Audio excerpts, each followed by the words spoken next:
She set a bowl of porridge in front of him and left. 3 grains of rice at the bottom. Watery. Almost like water. It wasn't food.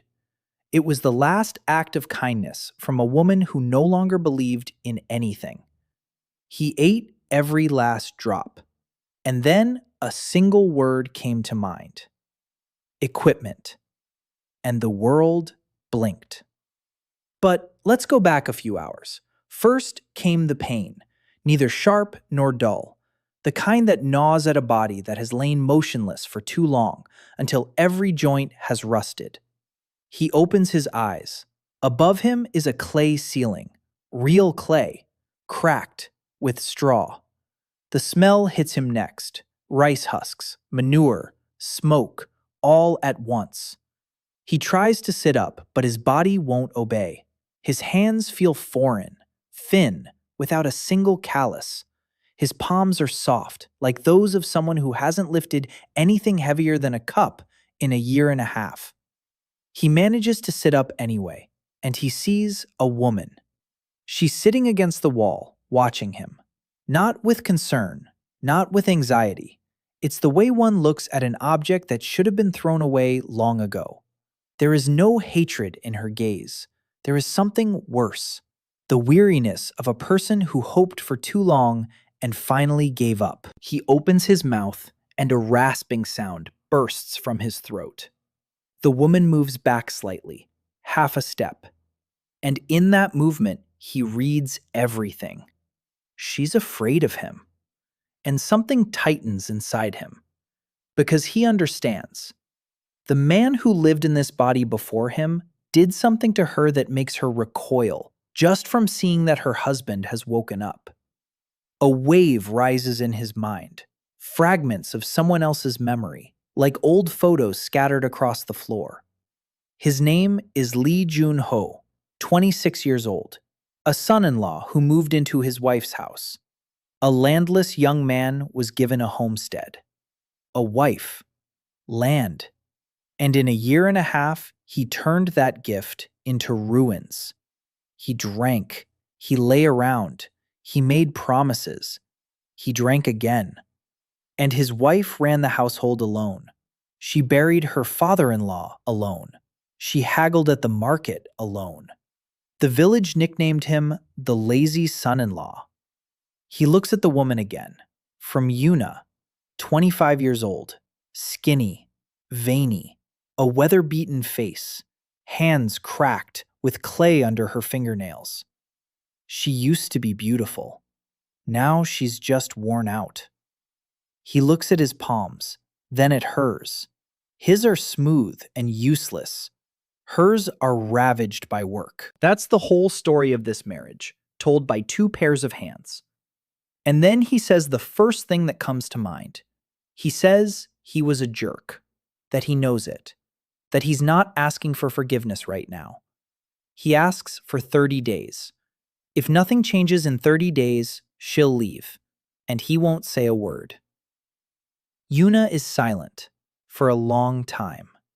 Then she stands up. She pours some thin porridge into a bowl.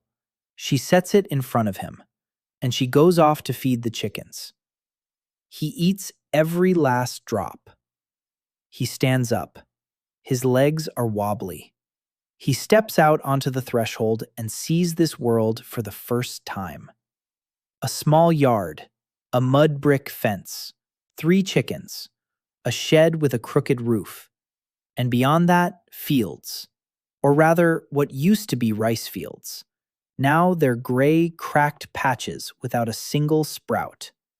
Drought. He can tell by the air. It carries no scent of damp greenery. It smells of dust and despair.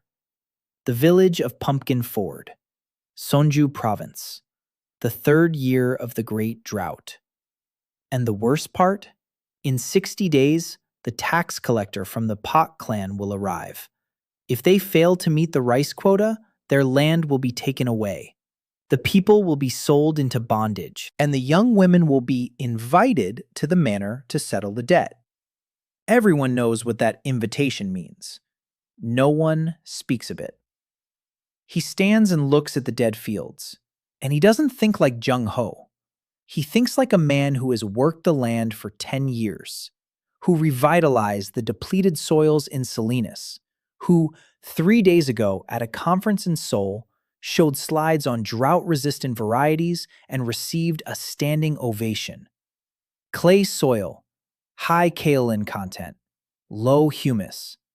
You can work with soil like that if you know how. He knows how. The question is something else. Where to get seeds? Where to get water? Where to find the time? Rice takes at least 90 days to grow. He has 60, and not a single grain, and not a single person who believes in him. He goes to Yuna and asks her to take a look at the yard. She shrugs. Do whatever you want.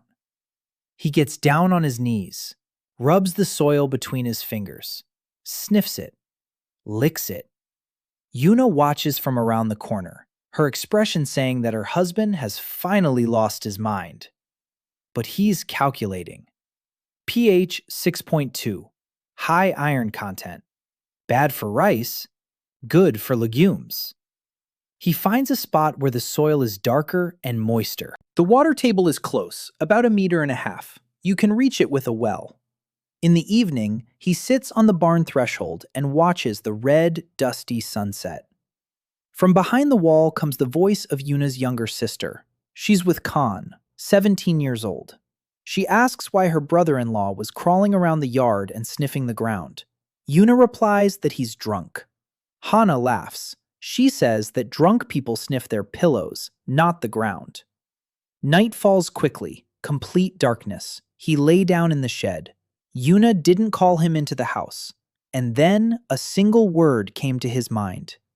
Tools. A reflex from old games. A silly thought.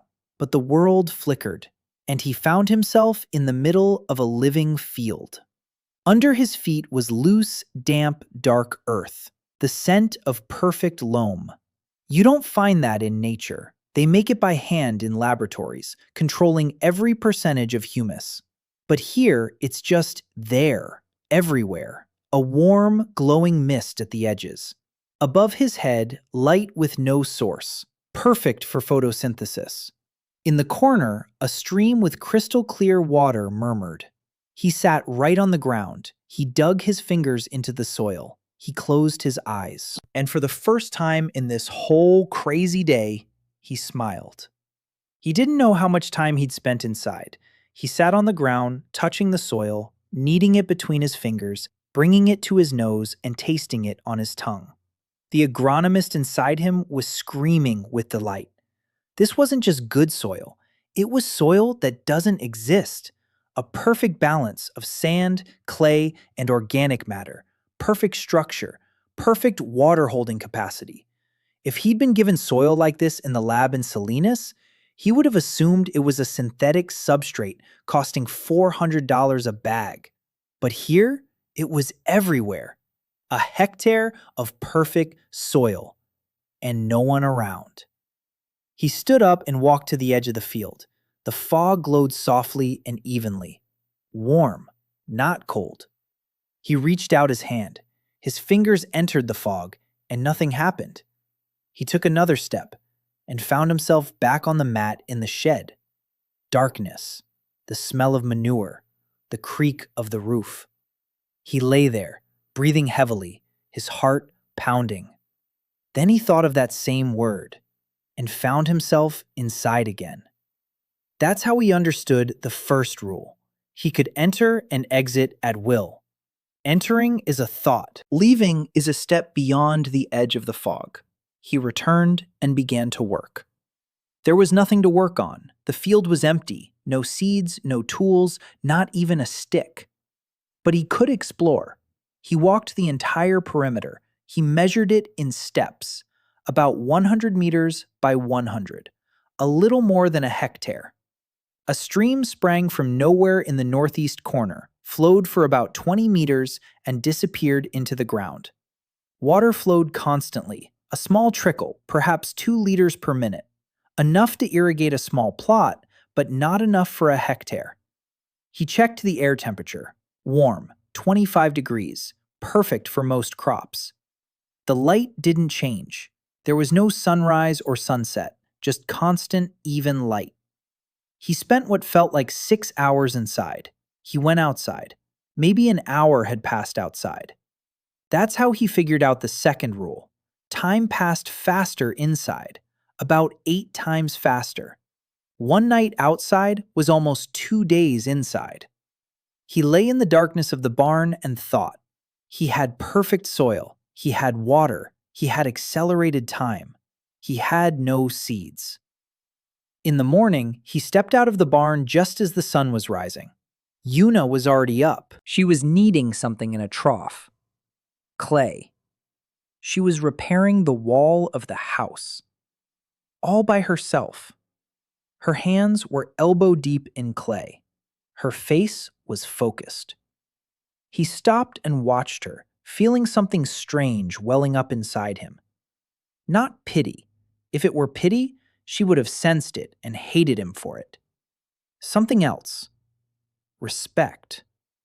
For a year and a half, this woman had kept the house, the yard, and the farm going all by herself, without help, without a husband, without hope. And she hadn't broken.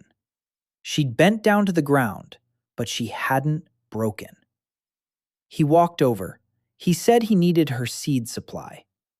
Yuna froze. Her hands stopped in the clay. She didn't turn around. She asked why. He said he wanted to plant it. She was silent for a long time. The seed reserve is sacred. It's the last sack of rice they hide under the floorboards for the darkest of days, when there's nothing to eat, nothing to pay with, and nowhere to go. It's not food. It's insurance. The last resort.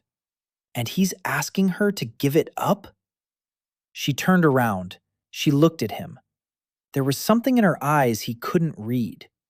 Then she wiped her hands on her apron. She went inside. She came out a minute later. In her hands was a small canvas bag, about the size of 2 fists. She held it out silently. Her face was like that of a person tossing their last coin into a wishing well. Not because she believed, but because she had nothing left to lose. He took the bag, opened it, poured the grains into his palm, and the world changed. Not literally, not magically, but something happened in his mind. He looked at the grains and saw, not with his eyes, with something else. He saw each grain as a data file. This variety had deteriorated. 30 years ago, mountain rice grew here, drought-resistant, with a deep root system. Then it was crossed with a lowland variety for higher yields. The result was a hybrid that produced more grain but lost its roots and its ability to survive in dry soil. And then the drought came, and the lowland gene became a death sentence. But the old mountain gene was still there, hidden, recessive, dormant. He could see it just as clearly as he could see the cracks on Yuna's palms. The third rule. He could read plants. Not magically. He simply understood them with superhuman precision. Every deficiency, every hidden potential, every weakness, and every strength. Like an agronomist with 30 years of experience and $1 million worth of equipment. Only without the equipment. With a single touch. He clenched the grains in his fist, looked at Yuna, told her she needed to wait. One night. She didn't answer. She turned around and walked back to the wall. The clay wouldn't mix itself. He went into the shed, closed the door, and stepped inside. The work began. He divided the grains into 3 groups. The first group consisted of the grains in which the mountain gene was strongest. The second group was the intermediate ones. The third group was the waste. He didn't throw the waste away. He set it aside. In the waste was a single gene responsible for resistance to fungus. It would come in handy later. He planted the first group, without tools, with his fingers. He dug into the soil, made holes, placed the seeds, covered them with soil, watered them from the stream with his palms. It was slow and awkward, and his back started to ache after an hour. Zhang body wasn't used to physical labor. His muscles ached, his fingers were raw, but he didn't stop. He planted 32 seeds from the first group. He watered them. He sat down nearby and waited. And he saw the fourth rule. The plants inside grew faster, much faster. What took 90 days outside ripened here in a time that outside was equivalent to a single night. He watched as sprouts emerged from the ground, thin, pale at first, then stronger, greener, taller. It was like a video on fast forward, only alive. He could feel how each sprout drew water from the soil, how the leaves unfurled, how the stem filled with strength. When the first generation matured, he harvested the seeds. He sorted through them. He selected the ones in which the mountain gene was more pronounced. He planted them again, the second generation. He grew them again. He selected them again, the third generation, the fourth. 4 selection cycles in a single external night. Under normal conditions, this would have taken 4 years. He did it in 1 night. By the 4th generation, the grains had changed. They had become slightly larger, slightly darker, denser. He took one in his hand and examined it. The mountain gene was dominant. The root system is deep. Drought tolerance is high. The growing season is 1/3 shorter. Yield is lower than that of the lowland hybrid, but under drought conditions, this variety will produce grain where the hybrid would produce nothing but dust. He gathered a handful, about 200 grains. He stepped out of the space. Dawn was breaking outside the barn window. Yuna was already up. He could hear her bustling about by the hearth. He stepped out of the shed. He found the driest, most barren corner of the yard, the one where, according to the neighbors, nothing had grown for 3 years. The soil there was gray, hard as stone, lifeless. He crouched down and loosened the soil with his fingers, slowly, carefully. He made small holes. He planted the seeds. He watered them. Once. 1 bucket of water from the well. Yuna watched from behind the door. Hana peered out from behind her shoulder. 2 sisters. One was silent, her face stony. The other was whispering something into her older sister's ear. She was probably asking why her brother-in-law was planting rice in the worst corner of the yard. Yuna didn't answer. He finished, stood up, dusted off his knees, and walked to the well to wash his hands. On the way back, he passed by Yuna, stopped, said that in 7 days she would see. Yuna looked at him, said nothing. She went inside. But something happened that evening, something small, almost imperceptible. Yuna made dinner, not porridge made with water, a real dinner, boiled rice, just a little, a handful, a slice of salted radish. She set out 2 bowls, one for him, one for herself. And she sat across from him, not in the corner, not with her back turned, across from him. They ate in silence. Hana chattered about something, the neighbor's dog, how the river had receded another finger's width, how Grandma Cho was saying again that she wouldn't live to see spring. Yuna wasn't listening. She ate and stared into her bowl. But she was sitting across from her husband at dinner. For the first time in a year and a half. He noticed. He didn't say anything. He just ate. The rice was bland and tough, the most delicious rice of his life. The next few days he worked. In the morning, he helped Yuna around the yard. He repaired the fence. He patched the shed's roof. His body was weak and unaccustomed to the work, but he forced it to move. His muscles ached. His palms were covered with calluses. Good. Calluses are right. Calluses are what should be on the hands of a man who lives in this world. In the afternoon, he walked around the village. He looked, he memorized, he counted. There were 23 households left in Pumpkin Ford. 18 of them were inhabited. There were about 60 people in the village. Old people, women, children. 7 men of working age, counting him. Village head Pak Yon-soo was a sturdy old man of about 60, with thick eyebrows and a habit of taking off his hat when he thought. He had ruled the village for 30 years and kept it afloat through stubbornness and cunning.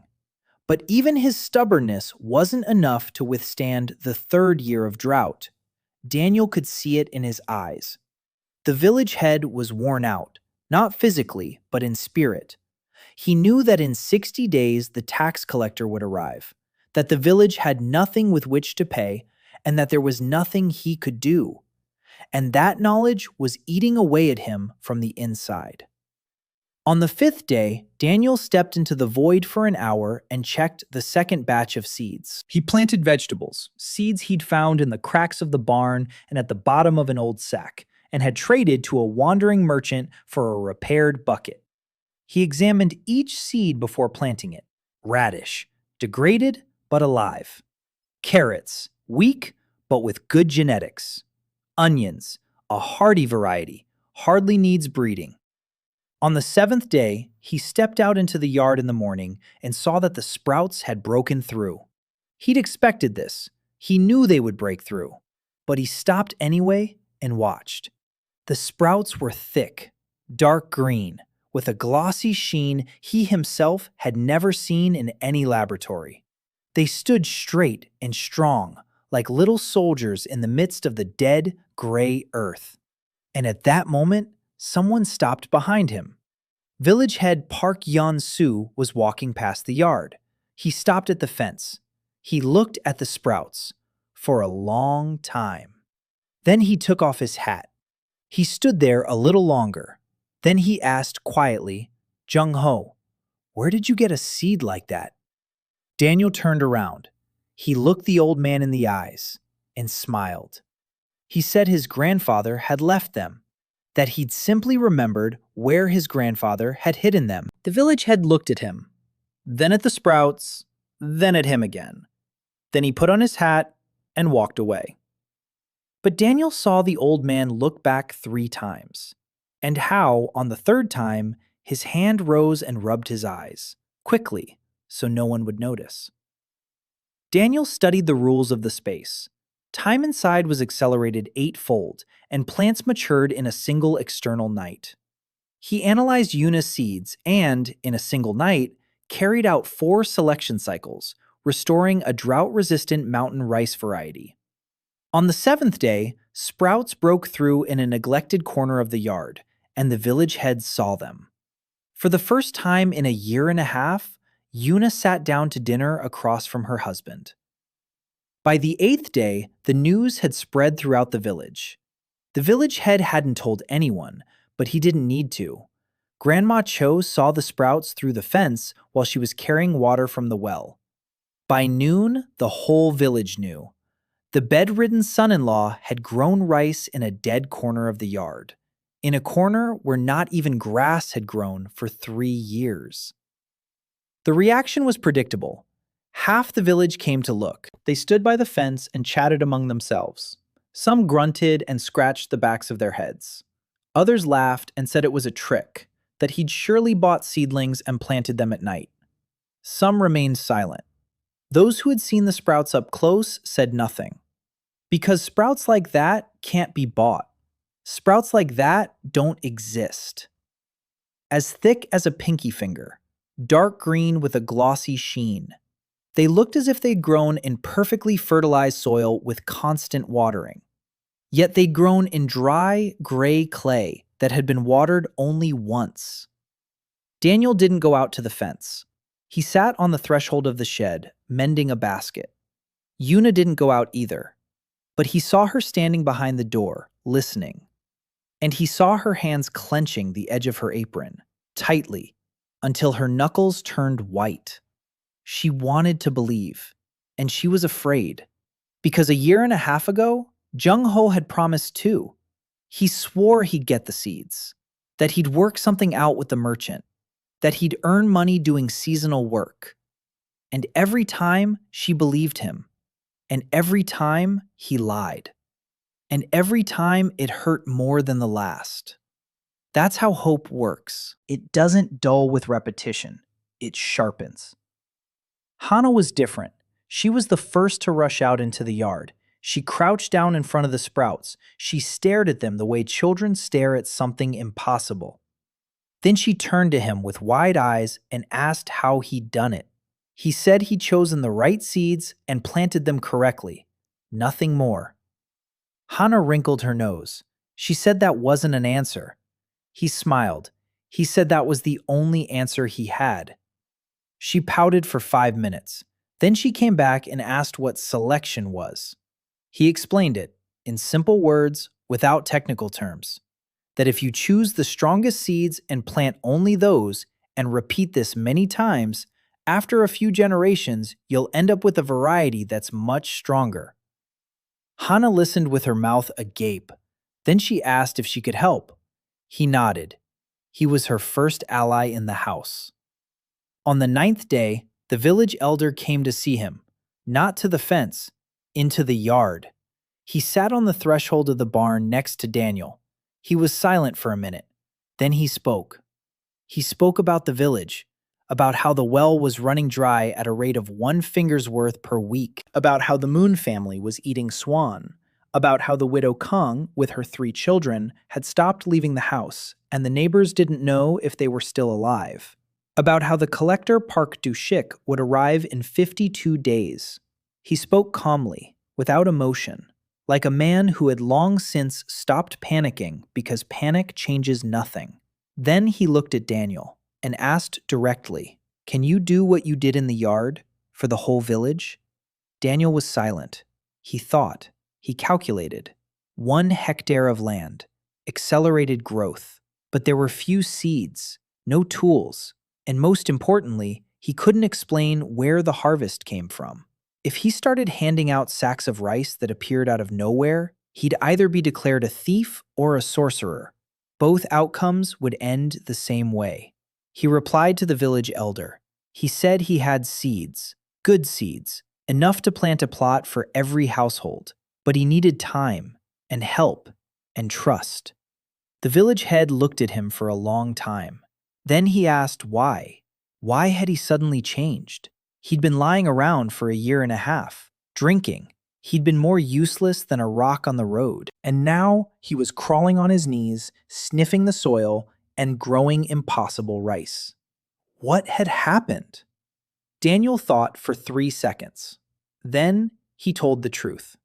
Not the whole truth, but the truth.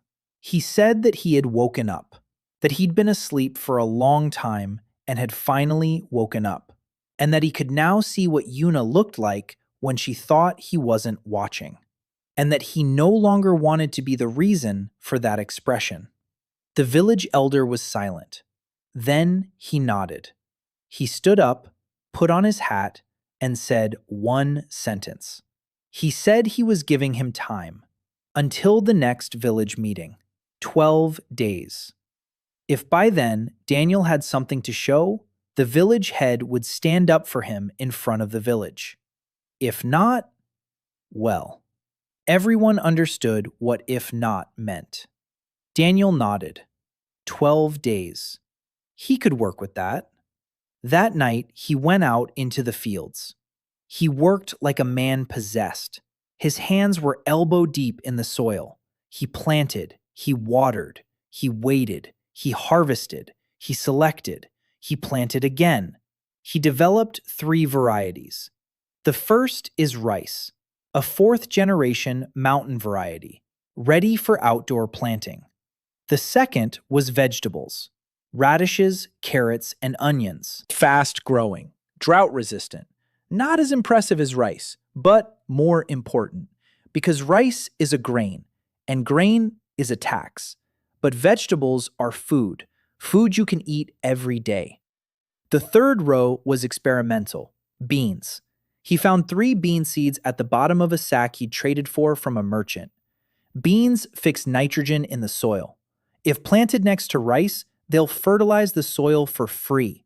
Symbiosis, basic agronomy that no one here knew about. By the 12th day, he had enough seeds to plant 5 yards. Not the whole village, but it was a start. On the 13th day, he got up before dawn. He divided the seeds into small bags, tied them with string, and went to the home of Widow Khan.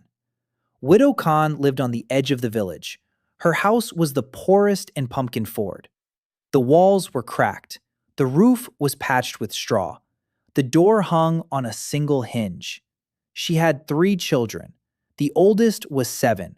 The youngest was 2. The widow hadn't left the house for 4 days. The neighbors were whispering. He knocked. Silence.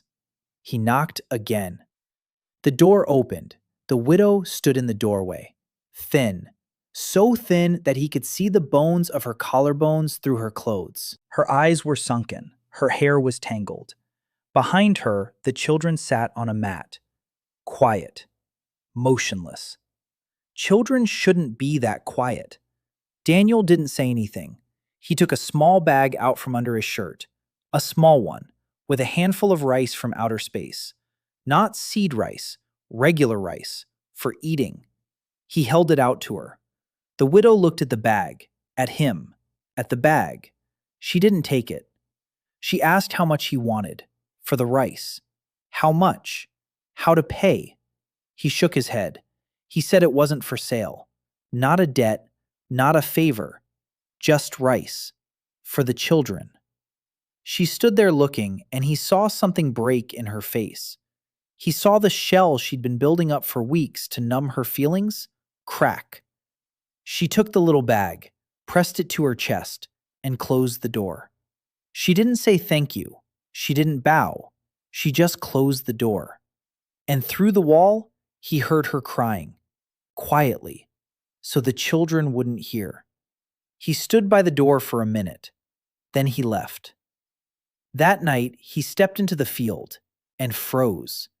The field had grown, not by much, 3 steps to the south, but he saw it right away.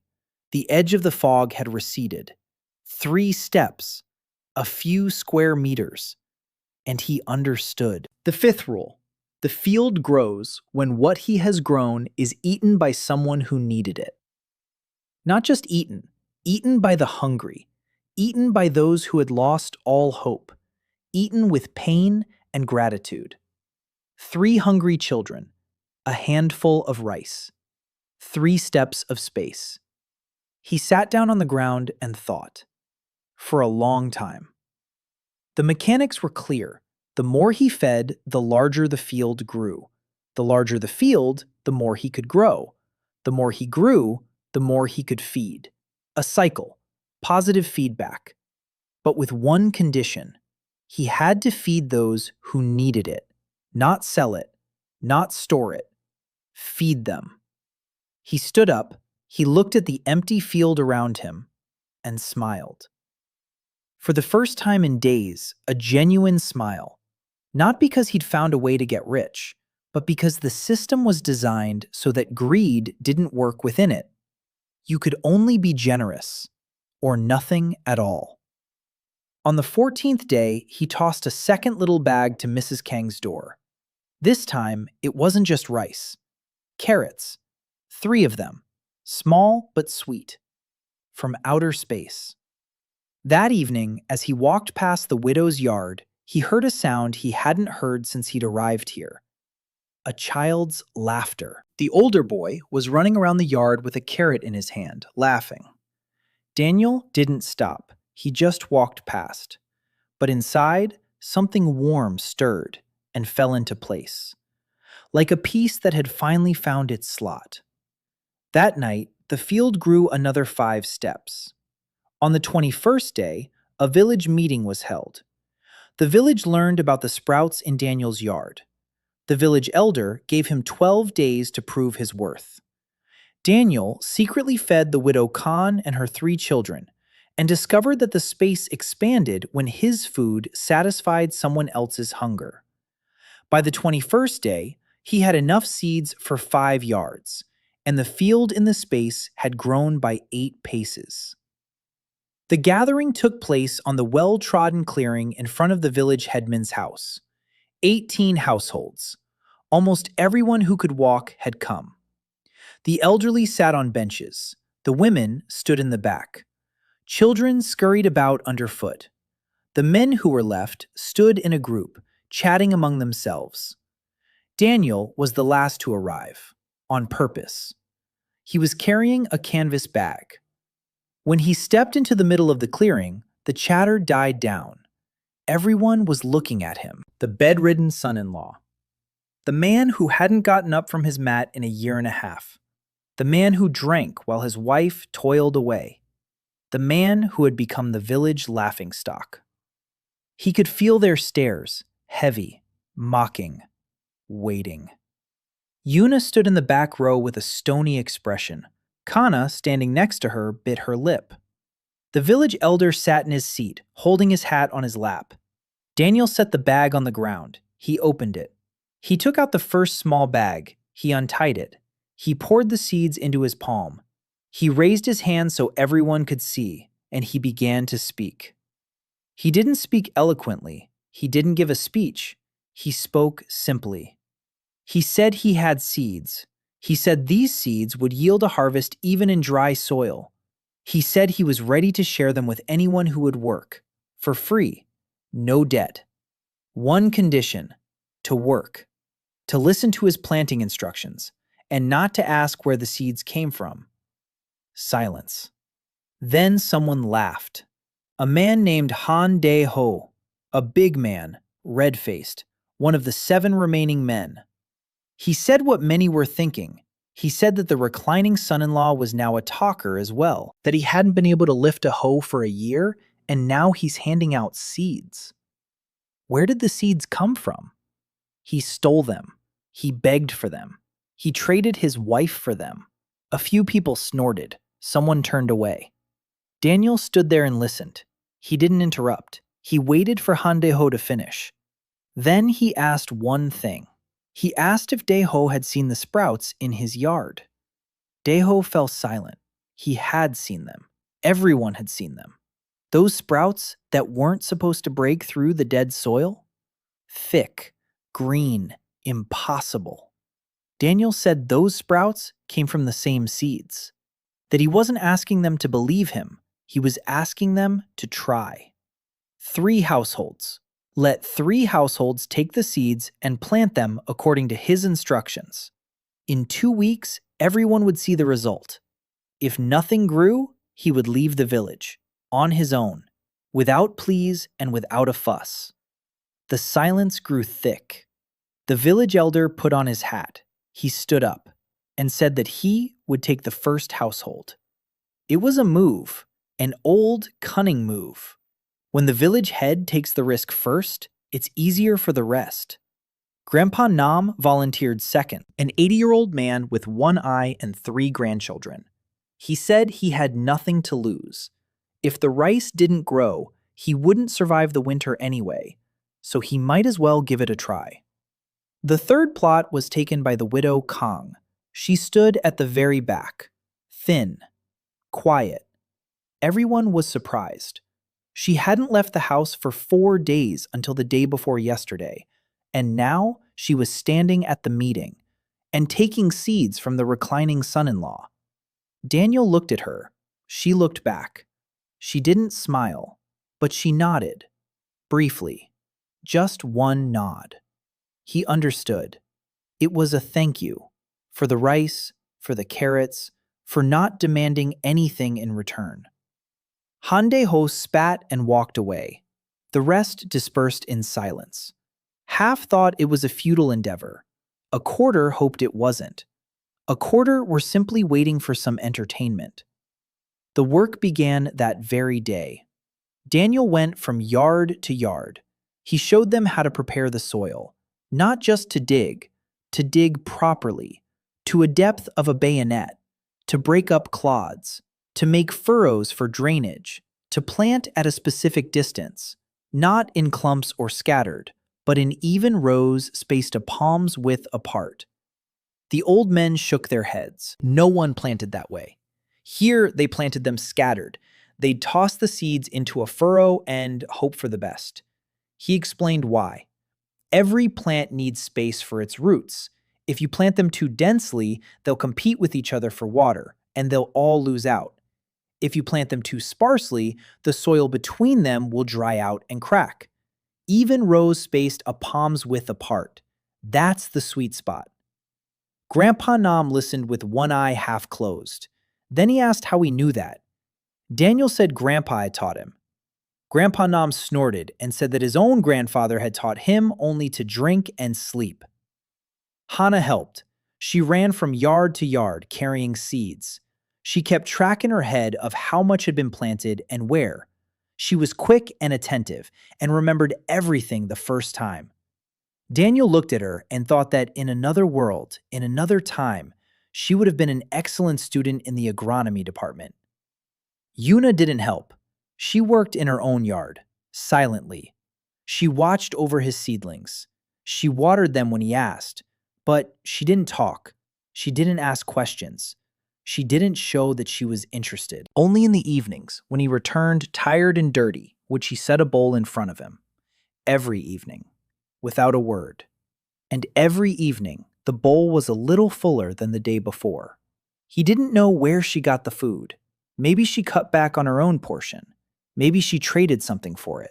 He didn't ask, because he understood. It wasn't out of concern, not yet a matter of care. It was an investment. She invested in him the way one invests in a tool, not because she loved him, because he was her only chance. And if he broke down from hunger, that chance would vanish. It was rational, cold, and fair. He deserved exactly as much trust as he received. 0. Every night he would go out into space. He worked. He bred new generations of seeds. He experimented with vegetables. He discovered that carrots from space were 3 times sweeter than ordinary ones, that radishes grew twice as large, that onions weren't bitter but smelled so good they made his own mouth water. The quality was off the charts, a level he hadn't seen on a single farm in California. The space didn't just grow things, it enhanced them. Every seed reached its maximum potential. But he remembered the limitation. Anything grown inside lost its magical boost after 48 hours outside. It became just a good product, not a miracle. Good. That meant it couldn't be stored for months. It had to be eaten fresh or sold right away. A living conveyor belt, not a warehouse. On the 25th day, he noticed something. The sprouts he'd planted in the yards of 3 families were growing. Not as fast as in his own yard. His seeds were better, but the soil was ordinary, dry, clayey. Yet the sprouts were alive, green, strong. Against the backdrop of the dead fields surrounding the village, they looked like green islands in a gray desert. People came to look. They weren't laughing anymore. Han-dae-ho walked past the widow Kang's yard and stopped. He stood there for a long time. He looked at the sprouts. Then he left in silence. That evening, his wife came to Yuna and asked if she had any extra seeds for their yard. Yuna looked at her. She looked at Daniel. Daniel nodded. He took out a small bag. He poured out a handful. Daeho's wife took it and left quickly, as if she'd stolen it. On the 28th day, 4 more households asked for seeds. On the 29th, 2 more. On the 30th day, Yuna left the house in the morning. Daniel was sitting on the threshold, sharpening a hoe. She stopped. She looked at him. He raised his head. Their eyes met. She didn't look away. She didn't step back. She didn't press her lips together. She just stood there and looked at him. Then she sat down beside him, not across from him like at dinner, beside him, on the same threshold, close. He could feel the warmth of her shoulder through the fabric. They sat in silence for a minute, 2, 3. Then Hana ran out of the house and shouted that the porridge was burning, and Yuna jumped up and ran to the hearth. The moment was over, but it had happened. The 30th day. She hadn't left. She hadn't said why. She'd simply sat down next to him on the threshold that morning and sat with him for 3 minutes. And those 3 minutes were enough. Enough for now. He'll wait. He's learned to wait. The land taught him that. You plant a seed and wait. You don't rush it. You don't pull the sprout out of the ground to check the roots. You just water it and wait. It's the same with people. At the village meeting, Daniel offered seeds to 3 households. The village head, the widow Khan, and grandfather Nam were the first to agree. 2 weeks later, sprouts appeared on all the plots, and 6 more households asked for seeds. On the 30th day, Yuna didn't leave. She sat silently next to Daniel on the threshold. Every night, Daniel works in the space, cultivating new generations of seeds and vegetables. By the 45th day, the village had changed. Not drastically, not beyond recognition, but it had changed the way a person's face changes when they've slept well for the first time in a month. Just a little, but noticeably. 13 out of 18 households had planted his seeds. The remaining 5 were watching. 4 of them would sneak out at night to look at the others' sprouts. The 5th household belonged to Han Dae-ho. He didn't come, but his wife did, and he knew it, and he said nothing. The first rice harvest was gathered on the 42nd day. It was impossible. Rice does not ripen in 42 days. Ordinary rice does not ripen.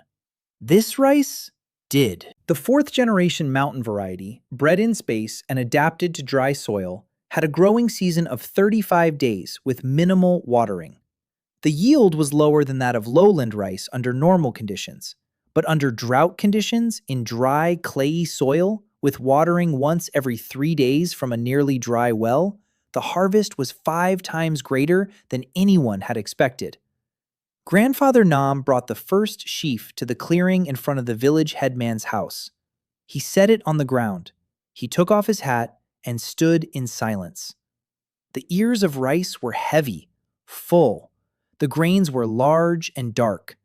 He stood and looked at that sheaf the way one looks at a living person whom they had thought was dead. Then he turned to Daniel, who was standing nearby, and bowed deeply down to his waist. The one-eyed old man bowed to his young son-in-law, whom he had considered a disgrace to the village just 6 months earlier. Daniel stepped toward him, took him by the shoulders, and helped him up. He said there was no need to bow, that this was his rice, his land, his hands. The seeds were only the beginning. Grandfather Nam looked at him with his one eye, and there was something in that eye that made Daniel look away, because if he hadn't, he wouldn't have been able to bear it himself. The vegetables followed: carrots, radishes, onions. Every household that planted using his system harvested enough to feed themselves for 2 weeks. Not a luxury, not a feast, just food. Every day, for every mouth in the family, 3 times a day. It sounds like little. For a village that had been eating only once a day for the past year, and not even every day, it was like a resurrection. The children grew louder. That was the first sign. Hungry children are quiet. They don't run around. They don't shout. They don't laugh. They sit and conserve their energy. When children start making noise, it means they're full. Pumpkin Ford became noisy for the first time in 2 years. Daniel heard it every morning. Children's voices beyond the fence. Laughter, shouts, pounding feet. And every time he heard it, he'd step into the field for a minute. He'd check the boundary. The field was growing. Every day, little by little, 3 steps, 5, 7. It was spreading like a living creature feeding on the joy of others. By the 45th day, the field was no longer just 1 hectare, about 1.5. He planted new plots: rice, vegetables, and something new: beans. Beans that he had adapted within the space to the local soil. They fixed nitrogen. It enriched the soil. 3 households that planted beans next to their rice noticed that their rice grew better than their neighbors. They didn't know why. He explained it, simply, without technical terms. He said that the beans feed the soil, and the soil feeds the rice. They're friends. Plant them next to each other, and both will be happy. Grandpa Nam chuckled. He said his grandfather used to say the same thing. Only not about beans, but about manure. Daniel smiled. He said Grandpa Nam was a wise man. Grandpa Nam nodded and, for the first time in a whole month, grinned. Yuna was changing, slowly, like ice melting in a cold room. Not quickly and not noticeable if you watched her every day. But if you remembered what she was like on the first day and compared it to how she looked now, there was a difference. She had started talking, not to him, to Hana, in his presence. Before, she would fall silent when he entered the room. Now she kept talking. Sometimes. Not always. She had started eating at the same table, every day. Not just in the evening, in the morning too. She started leaving water for him by the doorstep when he returned from the field. She didn't hand it to him. She just set it down and left. Little things. Tiny shifts. He noticed every one. And he said nothing. He didn't thank her. He didn't make a show of ignoring it. He just accepted it, like a sprout accepts water, without fuss. Hana was different. She didn't melt away. She blossomed, like a flower finally given sunlight. She followed Daniel around like a puppy. She asked him about everything. Why carrots are orange? Why onions make you cry? Why rice grows in water but wheat doesn't? He answered every question, seriously, in detail, without condescension. She was the first person in the village who listened to him, not because she wanted food, but because she wanted to know. On the 43rd day, he did something. He pulled a small notebook out of thin air. He'd made it himself, from bark and fibers. Rough, crooked, but with blank pages. He gave it to Hana. He told her to write down everything she noticed in it. Which sprouts were stronger, which were weaker, where the soil was drier, where the watering was better. Everything. Every little detail. One day, people would learn from this notebook. Hana pressed the notebook to her chest and didn't let it out of her hands for a week. She slept with it. She carried it everywhere. She jotted down everything with a stick. Yuna saw it. She didn't say anything. But that evening, she set a bowl of porridge in front of Daniel, and for the first time in all those days, there was a piece of meat in the porridge. Small, stringy, but meat. She didn't explain anything. There was no need to explain. He had given her sister what Yuna couldn't give her: attention. The serious attention of an adult. And Yuna paid for it with the only currency she had: food. The trouble began on the 45th day. In the morning, a wagon pulled up to the village headman's house. A wooden one. Creaky. Drawn by an ox. A man was sitting on the wagon, not very tall. He was overweight. He wore fine clothes that cost more than the village's entire annual harvest. Next to him on the bench lay a scroll and an abacus. Two men walked behind the cart. They were burly. They carried sticks, not peasants. Guards. The man on the cart was the tax collector's assistant, not Park Dushik himself. His man. A low-ranking official named Chon Minu. He came once a month to count the households and estimate how much could be squeezed out of them. A preliminary assessment before the main collection. The village head met him at the gate. Standard procedure. Tea, a bow, small talk about the weather. Chon Minu sipped his tea and lazily surveyed the village, and his eyes came to rest on the sprouts. On the green rows in the yards that had been barren just a month ago. He set down his cup, stood up, walked through the village, slowly, carefully, peering over fences, counting the sprouts, looking at the ground. Then he returned to the village headman and asked where it all came from. Where did the rice come from? Where did the seeds come from? Where did the greenery in the village come from? A village that, according to his reports, should have been barren by now. The village head said what they had agreed upon beforehand. He said they'd found an old supply of seeds. that they'd been lucky with the weather, that one of the villagers turned out to be a good farmer. Nothing out of the ordinary. Jung Minwoo listened. He nodded. He wrote something down on a scroll. Then he asked for a name. The name of this skilled farmer. The village head paused for a moment. Then he said, Lee Jung-ho, the son-in-law of the So family. Jung Minwoo looked at the village head. Then he took out another scroll, an old, worn one, and found a line. He read it, looked up, Lee Jung-ho, the lazy son-in-law, who, according to a report from a year ago, was listed as a useless element and a potential candidate to be sold into servitude for debts. This Lee Jung-ho. The village head nodded.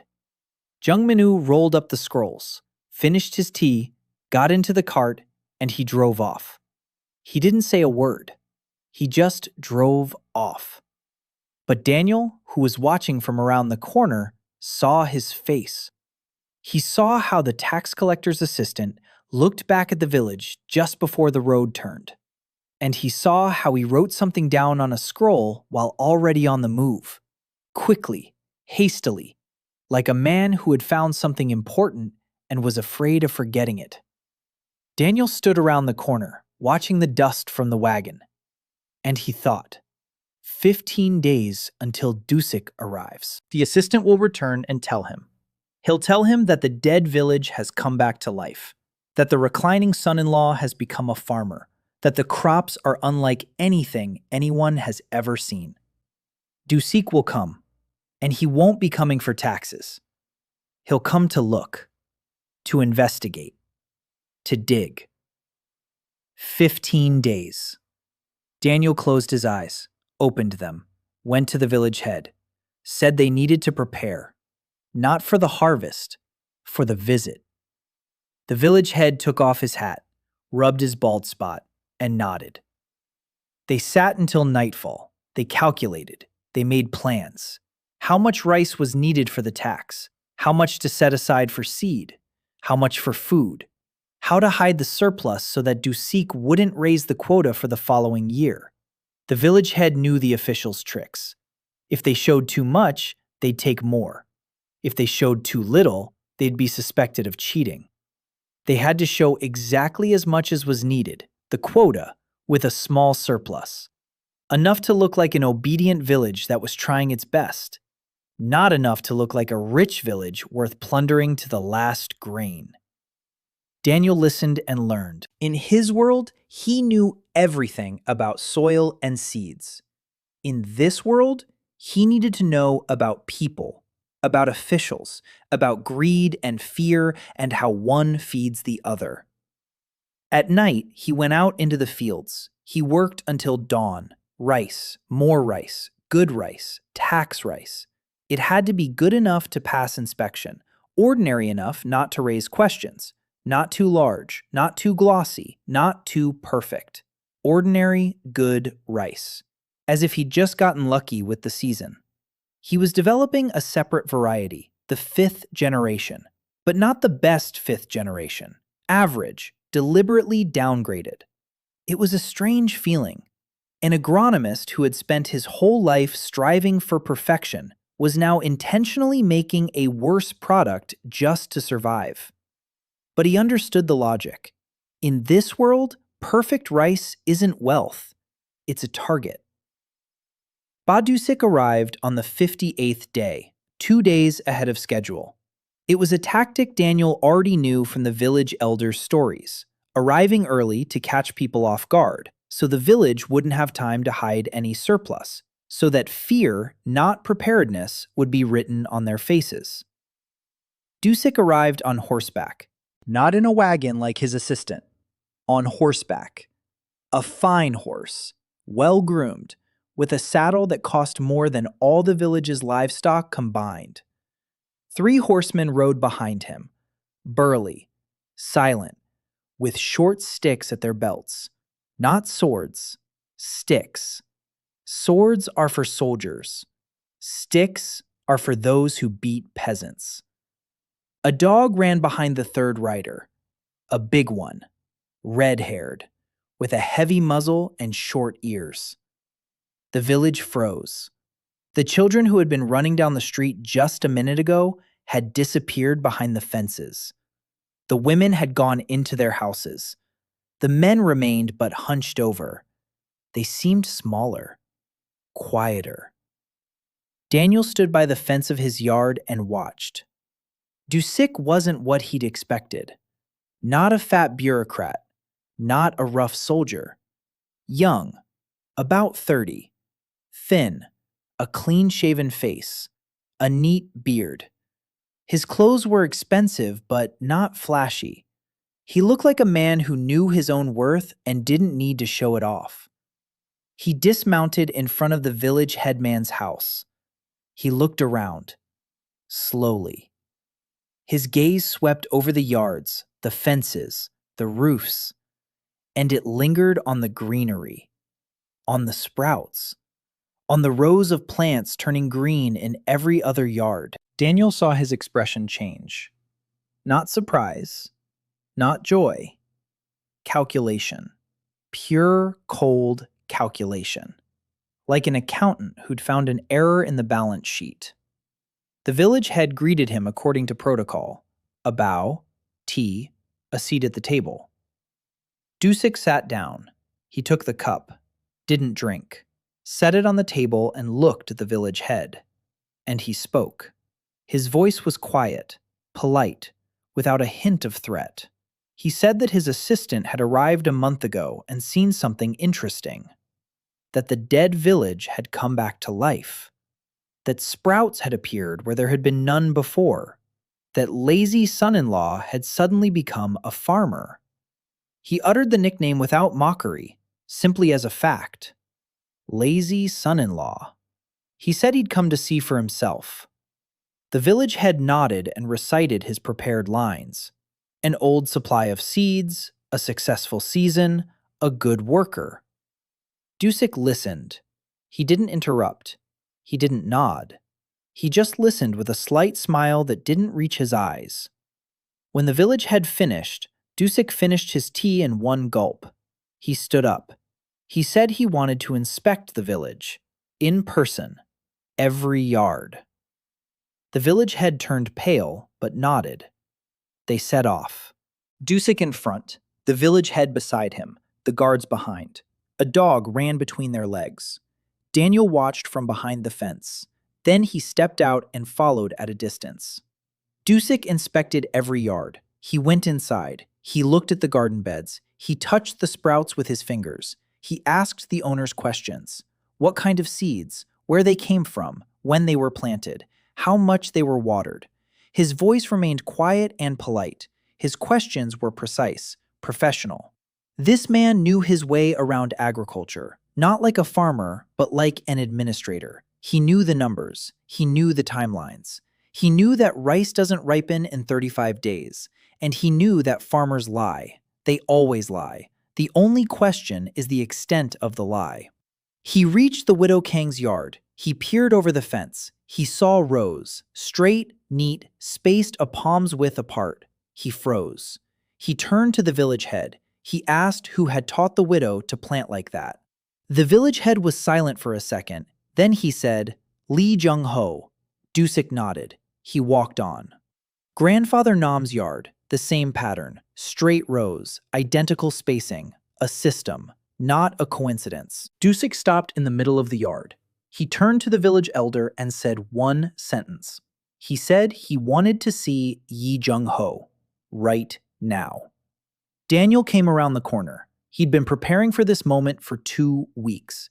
He'd thought through every word, every gesture, every bow. He was a village son-in-law, uneducated, simple, who had accidentally found his grandfather's old seeds and happened to have skilled hands. Nothing more. He bowed, deeply, as a commoner is supposed to before an official. Dusik looked at him for a long time, studying him, the way one studies a tool before deciding whether to buy it or break it. Then he spoke. He asked where the seeds came from.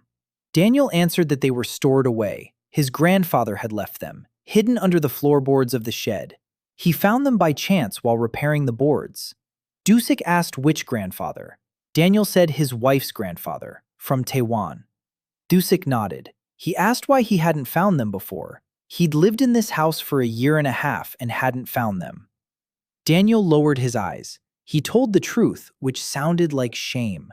He said he hadn't looked for them before, that he'd been lazy and useless, that it was only when he realized his wife was going to leave that he started to get moving. Dusik looked at him. Something flashed in his eyes. Not sympathy, contempt. The mild, familiar contempt of a man who considers peasants to be cattle. The lazy son-in-law found his grandfather's seeds. Logical, trite, uninteresting. Daniel could see how Dusik was accepting his story, not because he believed it, because it was pathetic enough to be true. Dusik turned to the village elder. He said he wanted to see the tax, right now. They went to the granary, a small granary on the edge of the village, mud brick walls, a thatched roof. Inside stood sacks, 12 sacks, the quota, the full quota, with a slight surplus, exactly as much as he and the village head had calculated. Dusik went inside. He untied one sack, took out a handful, looked at it. The grain was good, large, clean, but not perfect, not suspiciously perfect, just good rice, 5th generation, deliberately degraded. Dusik rubbed the grain between his fingers, sniffed it, tasted it. He stood there for a minute. His face was inscrutable. Then he tied the sack shut. He walked out of the granary. He looked at the village elder and said that the quota was accepted. The village elder exhaled. Daniel, standing behind him, did the same. But Dusik wasn't finished. He turned to Daniel and said something else. He said that next year the quota would be doubled. Silence. The village head opened his mouth, then closed it. Doubled, 24 sacks instead of 12. Dusik smiled for the first time during his entire visit. The smile was subtle and precise. He explained it simply. A village that can meet the full quota in a year of drought is a village that can meet double the quota in a normal year. Logic. Bureaucratic logic. Flawless in its cruelty. If you've shown you can do it, then you must. More. Always more. He mounted his horse. The guards followed him. The dog followed them. They rode off. Dust from their hooves settled on the dry road. The village was silent. The village head stood by the granary, his hat dangling from his hand like a dead bird. Daniel stood nearby, thinking, double the quota, 24 sacks. That's a lot. That's a whole lot. The land can yield that much. But to outsiders, he couldn't explain where it would come from. He needed the village to grow that rice on its own, on their own land, with their own hands. But the land was dry, and the well was running low, and next year might be even worse.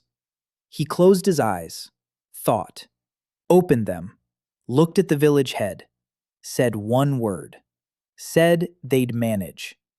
The village head looked at him, long, intently, then put on his hat and nodded.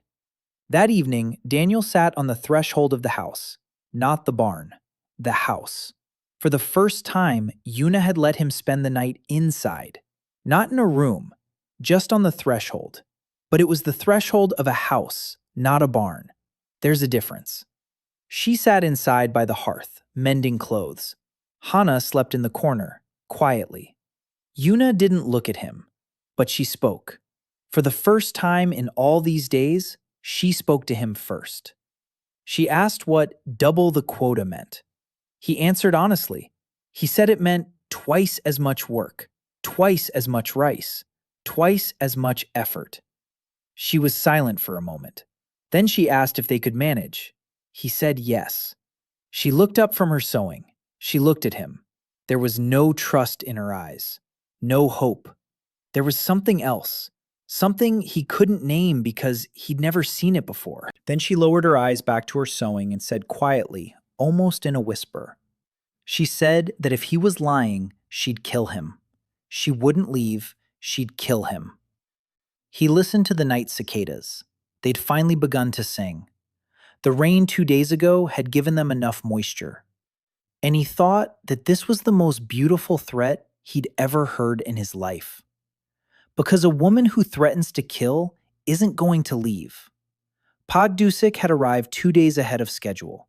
He inspected every yard and noticed the same planting pattern. Daniel played the role of a simple son-in-law who had found his grandfather's seeds. The quota had been fully met, but Dusik doubled it for the following year. For the first time, Yuna spoke to Daniel first and let him spend the night on the doorstep of her house. After Dusik left, the village fell silent for 3 days. The doubled quota hung over the courtyards like a storm cloud. People were counting, estimating, shaking their heads. 24 sacks. That was more than Tikveni Broad had produced in its best years before the drought. In the best of times, when the river was full, the rains came on time, and there were 3 times as many men. But now, drought. A dried-up well. 7 men for 18 households. People looked at Daniel differently, not like they used to. Before, he was a laughingstock. Then he became the oddball with the seeds. Then, a farmer who actually succeeded. Now, he had become the cause of trouble. His sprouts had drawn attention. His success had raised the quota.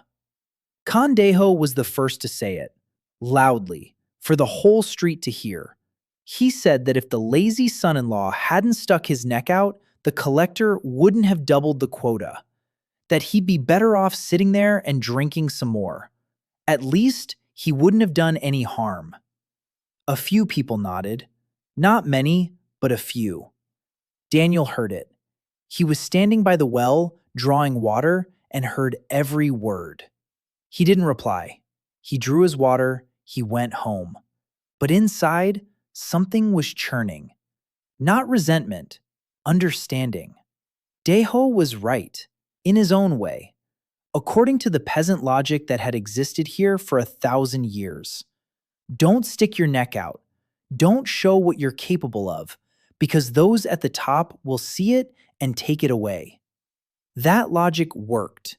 It had worked for centuries, and Daniel had just broken it, and the result had reverberated throughout the village. That night, he went out into the open. He worked, he thought, he calculated. 24 sacks is about 3 metric tons of rice grain, based on the yield of his mountain variety, taking into account the dry soil and irregular irrigation. He needs to plant at least 4 hectares. The village has land, old rice fields across the river, cracked, dead, but it's land. The problem is water. The well can't supply 4 hectares. The river has shrunk to a stream. He needs water.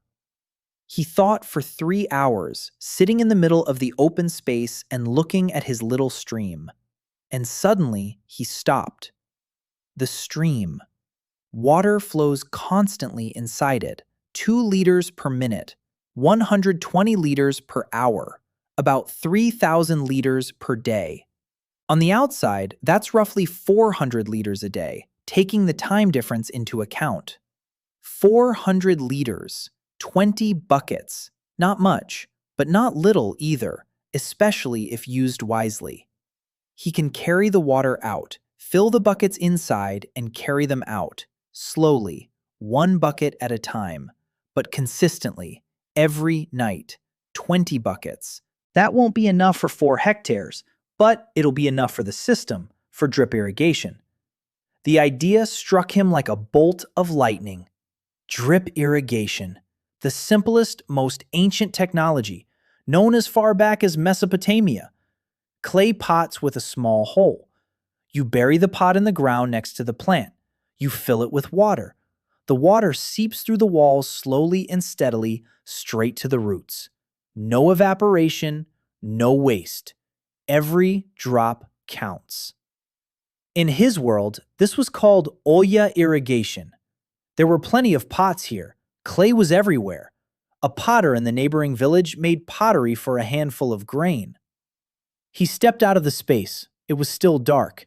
He lay down on the threshold. He closed his eyes. He wasn't sleeping. He was making plans. In the morning, he went to see the village elder. He explained the idea. No technical terms, no theory, just the basics. A pot in the ground, water in the pot. Water seeps down to the roots. A little water goes a long way.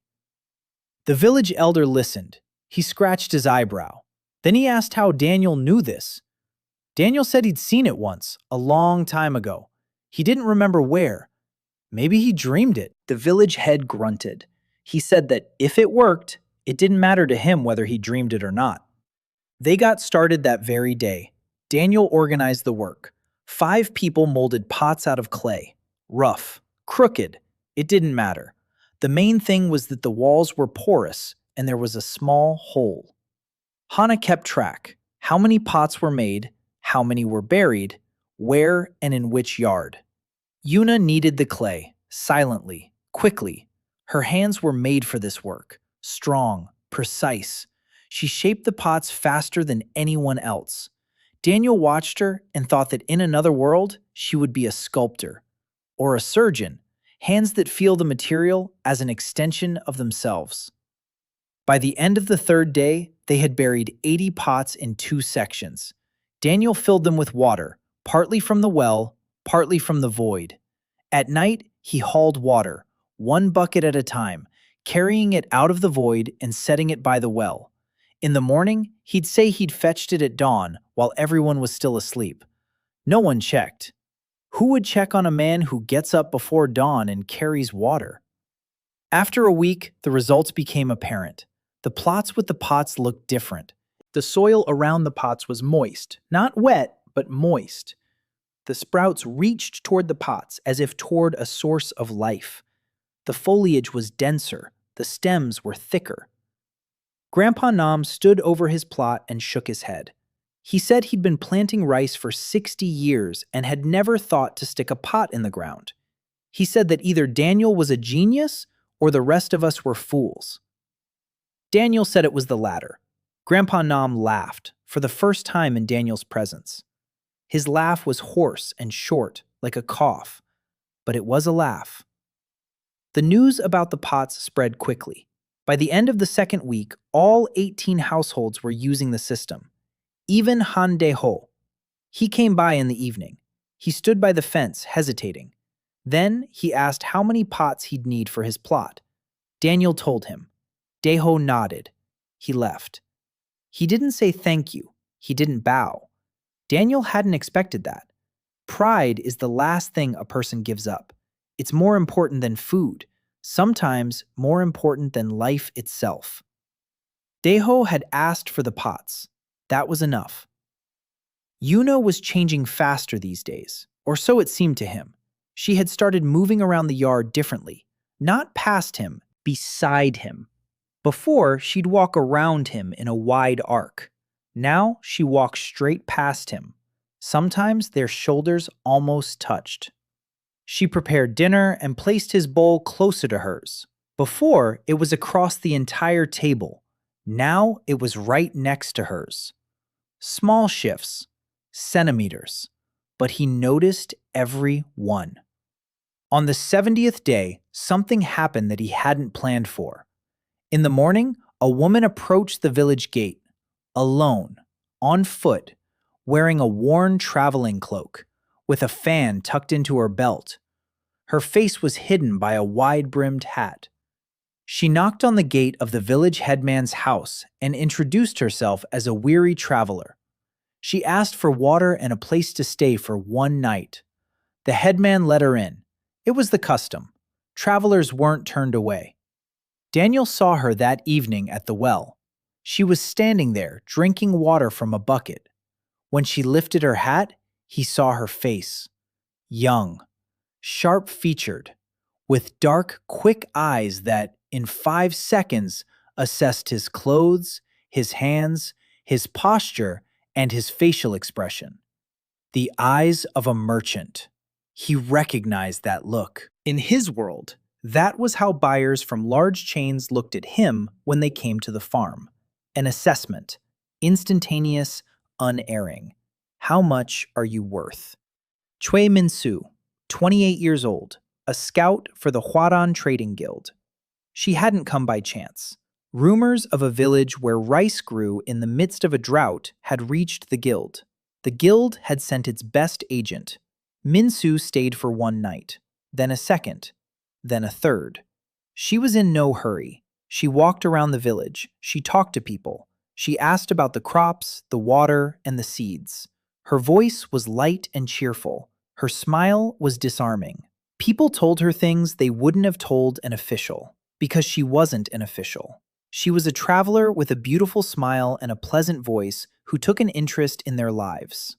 On the fourth day, she came to Daniel. He was sitting on the threshold, sharpening his hoe. She sat down next to him. Without being invited, she opened her fan, fanned herself, and spoke directly, without preamble. She said she knew who he was, not Jung-ho, not the reclining son-in-law, but the one who grew rice that doesn't exist. She said the Huaran Guild was interested, that she was authorized to negotiate, that the terms would be favorable. Daniel wasn't surprised. He'd been expecting this. Not so soon, but he'd been expecting it. He looked at her, at the fan she was using to cover the lower half of her face, at the expensive cloak deliberately worn, at her callus-free fingers, and he asked one thing. He asked if she was willing to discuss the terms in front of everyone, in front of the village elder, in front of the whole village. Minsu raised an eyebrow. The fan froze. Then she smiled and said that negotiations were usually conducted face to face. Daniel nodded. He said that was usually true. But this wasn't an ordinary deal. Dusik had doubled the quota, and the village had partly blamed Daniel. He invented a drip irrigation system using clay pots and organized the work of all 18 households. He secretly carried water from the void at night. On the 70th day, Cho Min-soo, a scout for the Huaran Guild, arrived in the village disguised as a traveler. She revealed her true identity and proposed a trade partnership. The negotiations took place the next day. Daniel insisted on an open format, the area in front of the village headman's house, a table, benches, the village headman presiding, Daniel to his right, Min-soo across from him. The villagers stood around them. Not everyone, just those who wanted to. Almost everyone had come. Min-soo watched this with mild surprise. In her world, trade negotiations were conducted behind closed doors. Here, she was sitting on a wooden bench in front of a crowd of peasants, and a one-eyed old man was eyeing her with outright suspicion. Daniel began with something she hadn't expected. He stood up, he turned toward the village, and introduced her, not as a traveler, but as a representative of the Huaran Guild, a merchant, someone who wanted to buy their harvest, theirs, not his, the village's. Then he turned to Min-soo and did something that made her fan tremble. He motioned for her to take a seat at the table and announced in front of everyone that Lady Che was his partner. He added that if anyone in the village wasn't ready to accept this, he would understand and would work with her without them. Silence. Min-soo covered her face with her fan, but Daniel could see her eyes peeking out from above the edge. There was something in them he hadn't expected to see in the eyes of a professional merchant. Confusion. For a single second. Then she pulled herself together. She closed her fan, set it on the table, a gesture that, in the language of merchants, signified openness, no hidden cards. And she began to speak. The Huaran Guild was offering a direct sales channel, no middlemen, no Park clan. The village grows the crops, the guild buys them.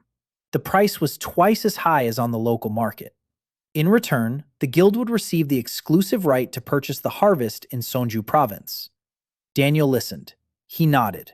Then he asked 3 questions.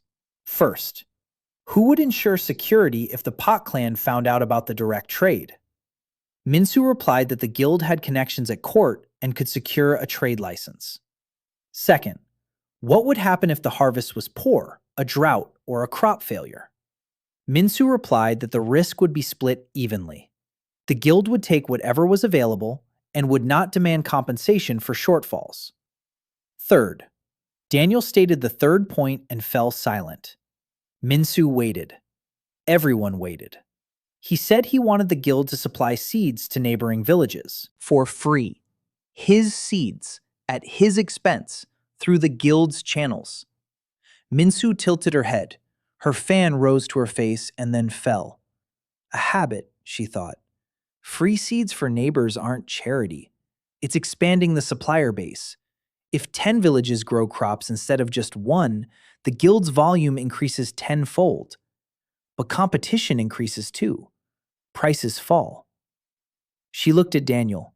Her eyes narrowed. She said he didn't look like a farmer. Daniel smiled. He said he was a son-in-law. That's even worse than a farmer. Grandfather Nam snorted. A few people laughed. Even Hande Ho, who was standing in the back row with his arms crossed, twitched the corner of his mouth. Minsu closed her eyes for a second.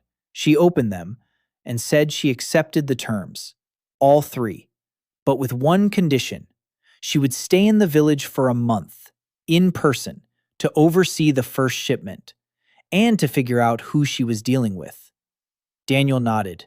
A month. That meant Minsu would be there. She would watch. She would ask questions. She would try to figure out where the rice, which was supposed to be unavailable, was coming from. He accepted that risk. Because without the Hwadan Guild, the village would be left alone against the Pak clan. And when it's one-on-one against the Pak clan, the village always loses. Minsu moved into an empty house on the edge of the village. She got it in order in 2 days, with hands that turned out to be not as soft as they looked. She knew how to work. She just didn't like to show it. She began keeping track. She recorded each farm's harvest, the quality of the grain, the volume, and the timing. She did it professionally and quickly. At first, the farmers were suspicious. Then they got used to it. Then they started coming to her themselves with questions. How much is my rice worth? What if I add vegetables? What if I dry and package it? Minsu answered every question, patiently, without condescension. And Daniel saw how she changed in those moments. How the professional mask of the merchant shifted slightly, revealing the face of a woman who liked it when people listened to her, not because they were afraid, but because they wanted to learn. Yuna watched Minsu, silently, intently.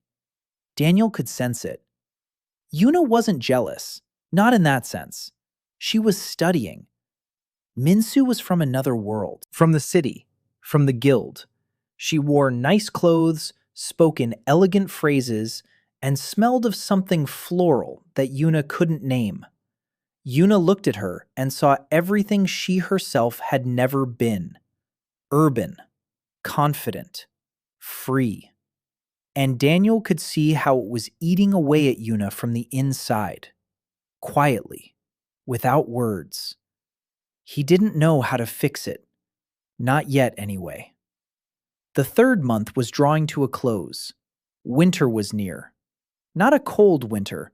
Winters in Sonju province are mild, but dry. The rains that fell once every 2 weeks would stop altogether. 3 months without rain. 3 months on well water and a stream from the void. Daniel was preparing. Every night he worked in the void, growing supplies, rice, vegetables. He dried them, packed them, brought them out in portions. He said they were supplies from the previous harvest. No one asked too many questions. The village was used to Lee Junho always having an answer. Not a plausible one, but one that worked. By the end of the 3rd month, he decided to do what he'd been thinking about since day 1. A celebration. A New Year's celebration. The village hadn't celebrated in 3 years. There was no reason. There was no food. There was no festive spirit. He went to see the village head.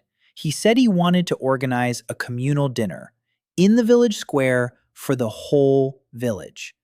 Every household would bring what they could. He would provide the rice, the staple, the main course. The village head looked at him. Then he took off his hat, rubbed his bald spot, and said that this was the first good idea he'd heard in 3 years. Daniel held open negotiations with Minsu in front of the whole village. The Koran Guild agreed to buy the harvest at double the price and deliver seeds to neighboring villages. Minsu stayed in the village for a month. Yuna watched her in silence, and Daniel sensed that the comparison to a city woman was causing her pain. By the end of the 3rd month, Daniel decided to organize the first New Year celebration in 3 years. They spent 3 days preparing for the celebration. Every household brought what they could. Some brought a handful of dried fish. Others brought a bowl of pickled vegetables. Still others brought a piece of salted pork from their last reserves. Mrs. Kang brought 3 carrots from her garden, the very ones grown from Daniel's seeds, large, orange, and sweet. The children carried the carrots like banners. Hande Ho didn't bring anything, but he came. He stood off to the side with his arms crossed. His wife stood next to him, holding their youngest son's hand. Daniel was preparing a large cauldron, a real cast-iron pot from the village headman's house, so heavy that it took 4 of them to carry it. They set it down on some rocks in the middle of the clearing. They built a fire. Daniel was cooking rice, his own rice, the best rice. Not that inferior 5th grade stuff he made for taxes, the real thing, 4th generation, the kind that had grown in the void and hadn't yet lost its magical potency. He cooked it just as his mother's grandmother had taught him in Los Angeles when he was 9. Lots of water at first, then drain it, then simmer over low heat, with the lid on. Don't stir it, don't touch it, don't lift the lid until it's ready. The smell started wafting out after 20 minutes, and the square fell silent. All the people who had been talking and laughing and bustling about suddenly stopped, because the smell of rice can be different. Sometimes it's the smell of food, familiar, every day. But there's also a scent that reminds you of the day you last ate and didn't think you'd ever stop. This rice smelled like that, like the memory of being full. Daniel served it himself, personally, to each one, with a bow. It was important, not because he liked to bow, because in this world, a host bowing to a guest isn't a sign of submission. It's a sign of respect. He said one thing to each person, short, quiet. He told Grandpa Nam that his plot was the best in the village and that he should expand it in the spring. Grandpa Nam grunted and pressed the bowl to his chest. To the widow Kang, he said that her oldest son worked the garden just as well as an adult, and that in a year he should be taught to read and write. The widow nodded and turned away quickly. To Daeho's wife, he said that her pots were the most even and that she would make the best potter in the province. She blushed and ran off to her husband. Daeho looked at Daniel across the square, not with malice, with confusion, like a man who can't piece the picture together, who knows that this man is his enemy, but everything around him says otherwise. The line moved slowly. Everyone received a bowl. Everyone had their say. Daniel memorized faces, names, stories. In 3 months, he'd gotten to know every person in the village. He knew who was sick with what, who was growing what, whose child coughed at night, whose roof was leaking. He knew the village as well as he knew his own garden beds, plant by plant, life by life.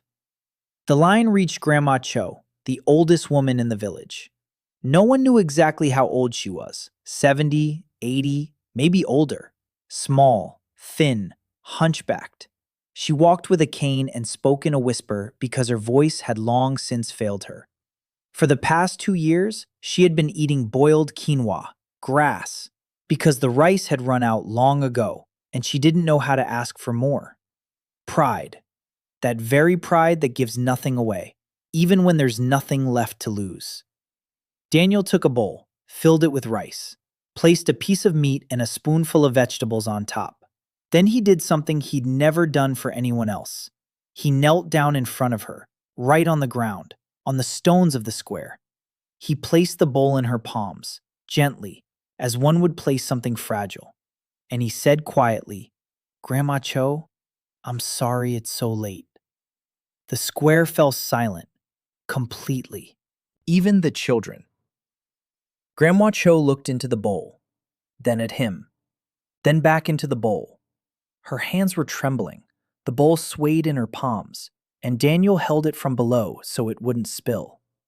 She ate, slowly, one grain at a time, like someone who had forgotten how to hurry because there was nowhere to hurry to.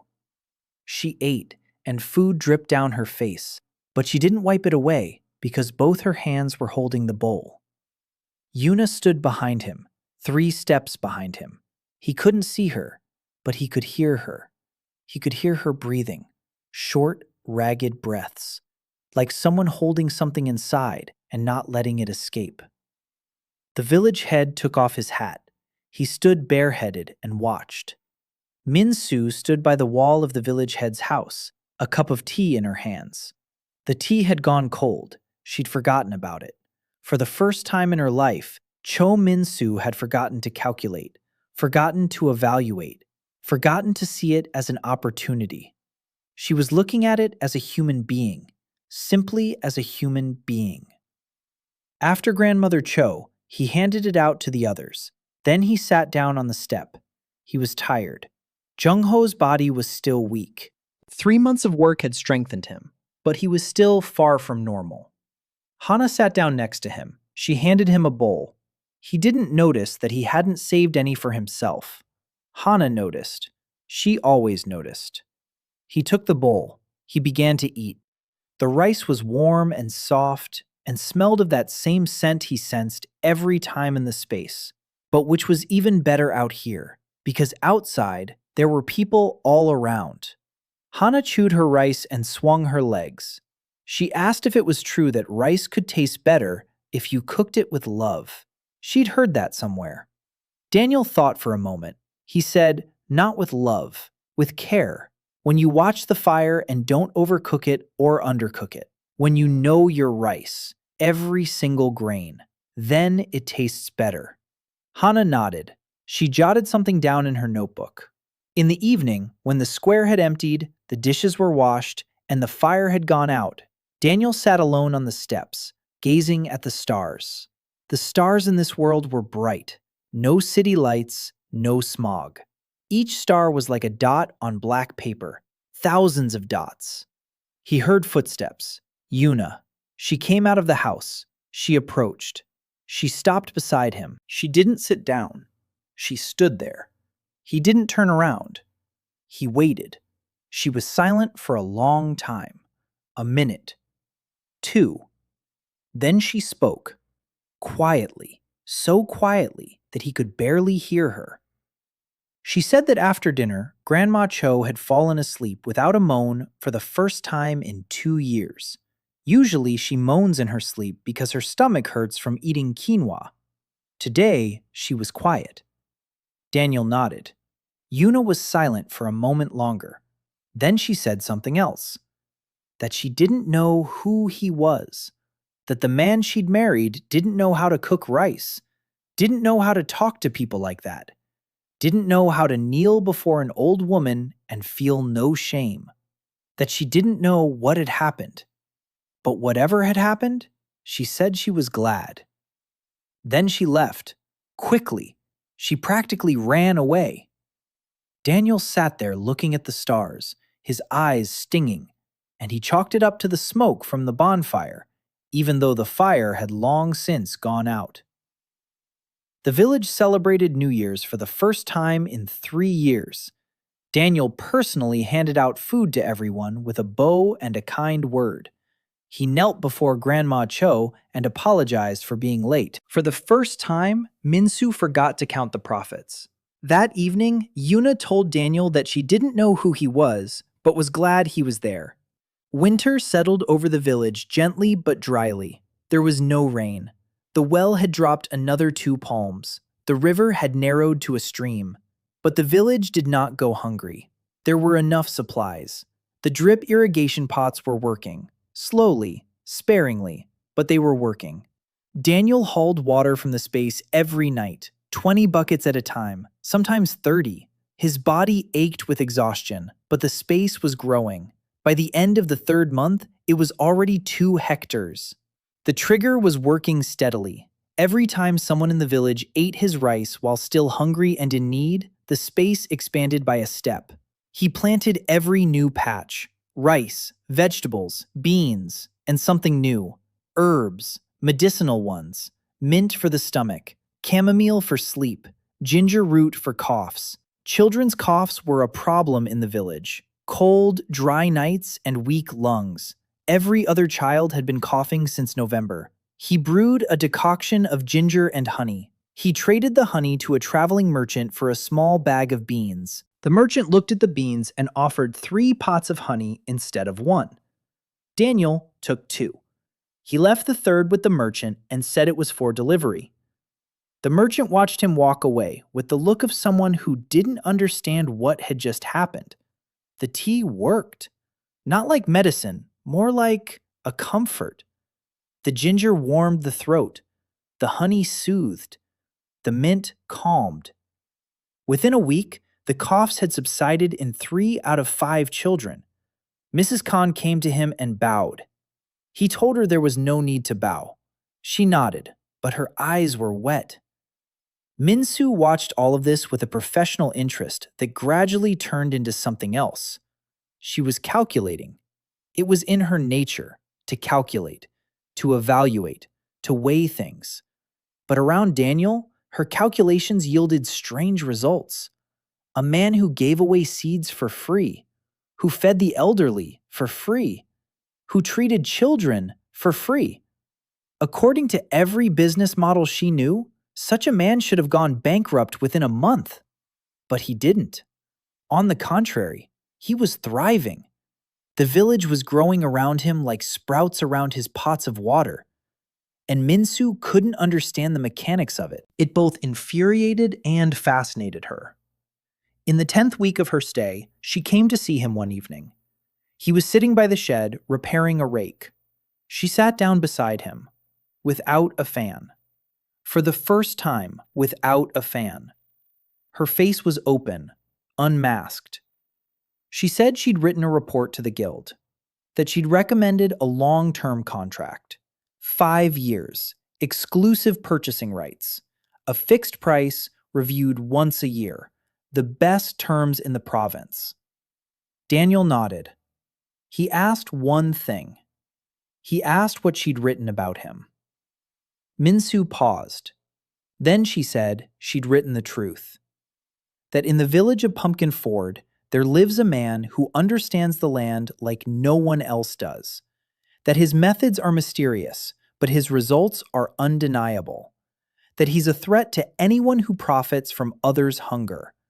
And that the guild would be better off with him than against him. Daniel smiled. He asked if she'd written that he was handsome. Minsu snorted. She said he looked like a hungry raccoon after a fight. Daniel laughed. So did she. Quietly, briefly, like someone who wasn't used to laughing in front of others. Yuna came out of the house carrying a bucket. She saw them sitting side by side on the threshold. She froze for a second. Then she walked past, silently. But the bucket clattered against the fence a little louder than it should have. Daniel noticed.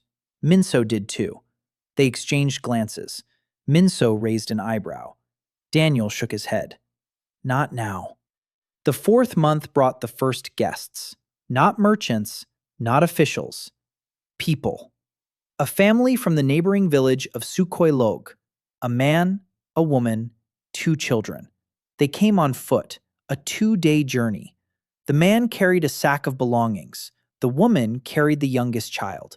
The older one walked on his own, barefoot, across the frozen ground.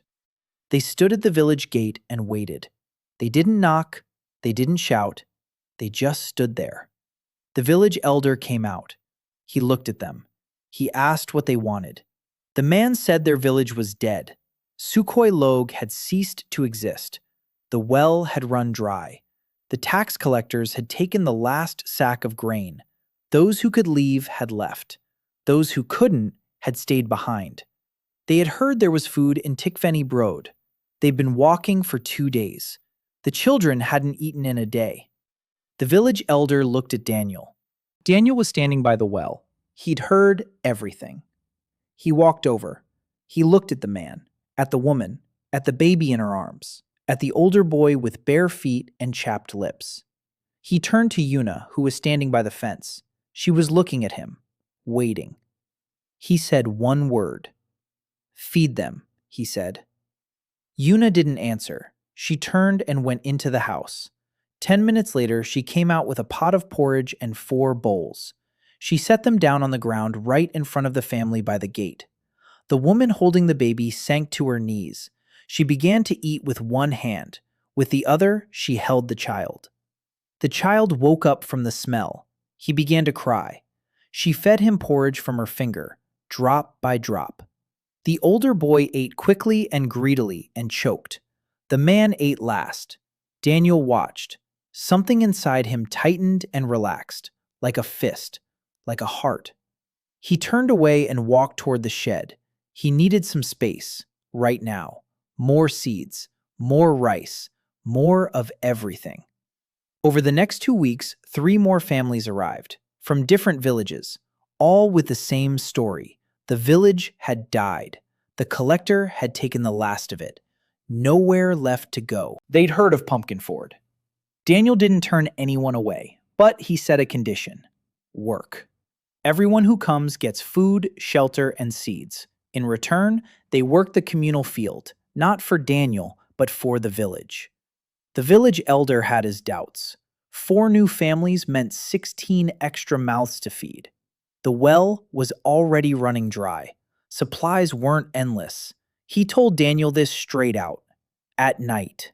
By the well. Quietly, so no one would hear. Daniel listened. He nodded.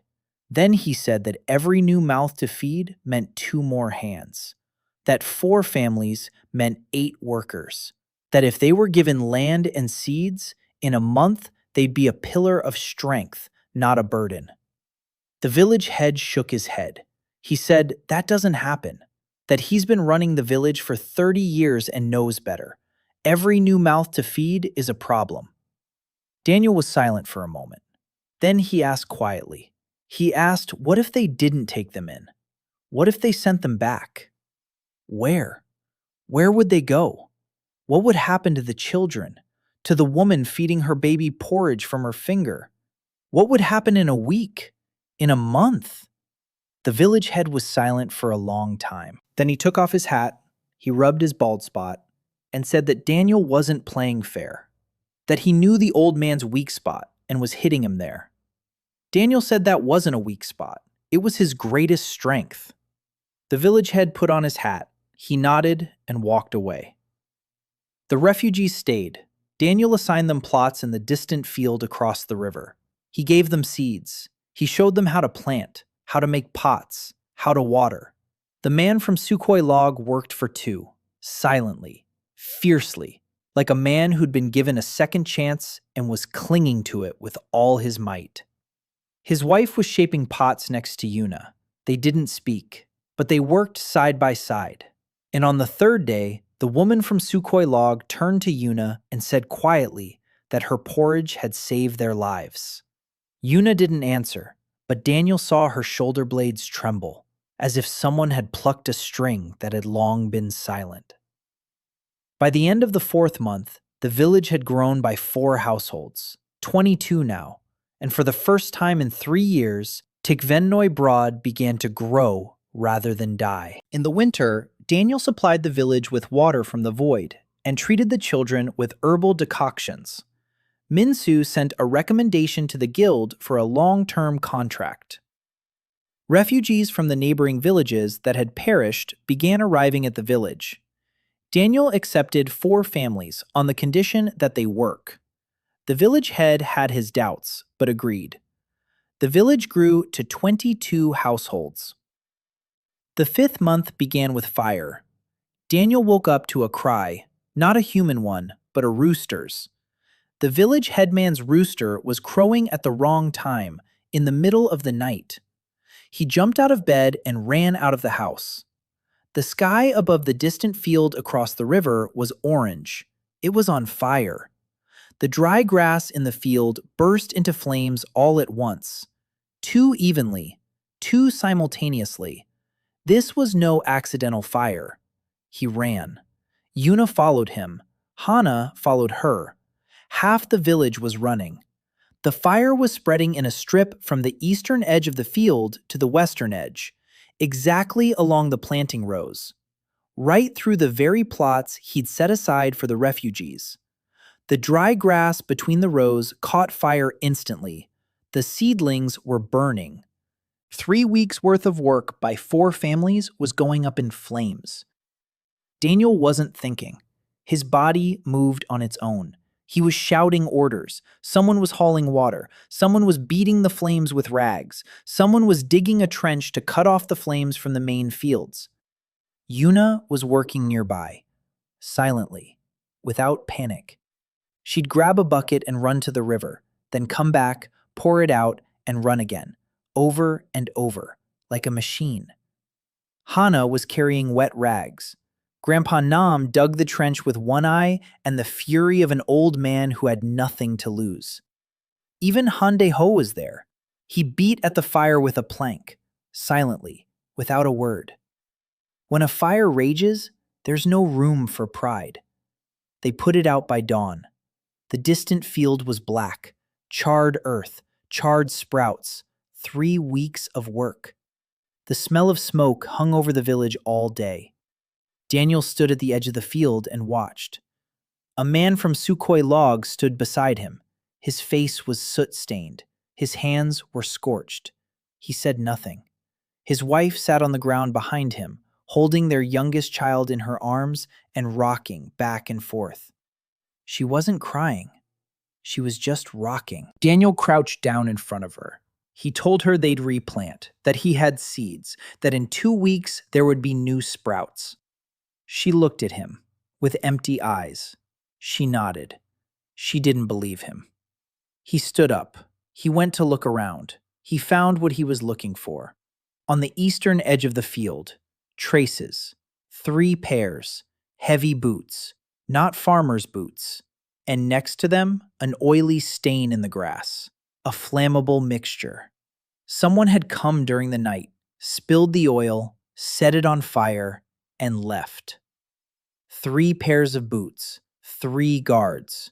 He remembered the 3 horsemen behind Pak Du-sik, their sticks, their silent faces.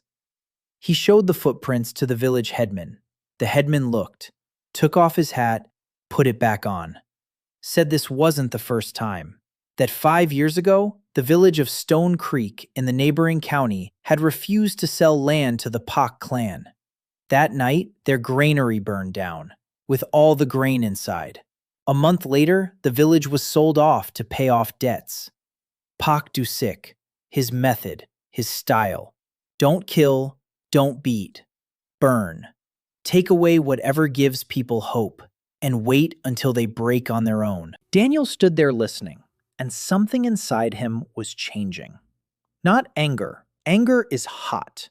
This was cold, calm, precise, like a calculation, like a formula. If X, then Y. If Du-sik burns the fields, then he must make it so that burning is pointless. He went out into the open that same evening. He worked all night. Not seeds, not rice. A plan. He calculated. He drew with a stick on the ground. He erased. He drew again.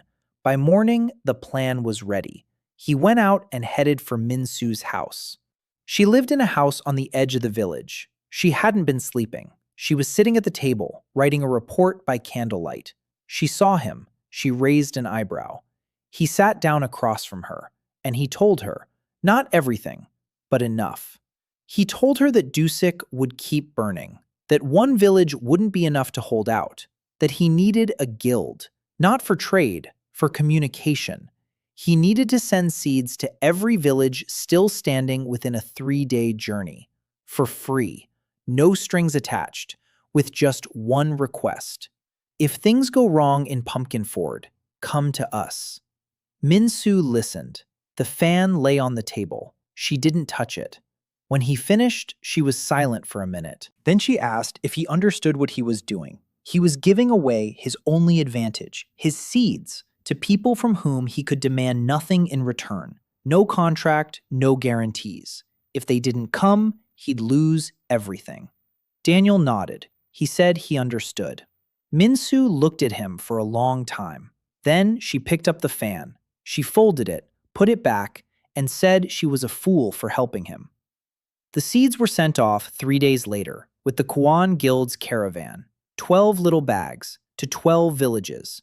In each bag were seeds and a scroll with instructions that Daniel had dictated and Hannah had written down. How to plant them, how to water them, how to make pots.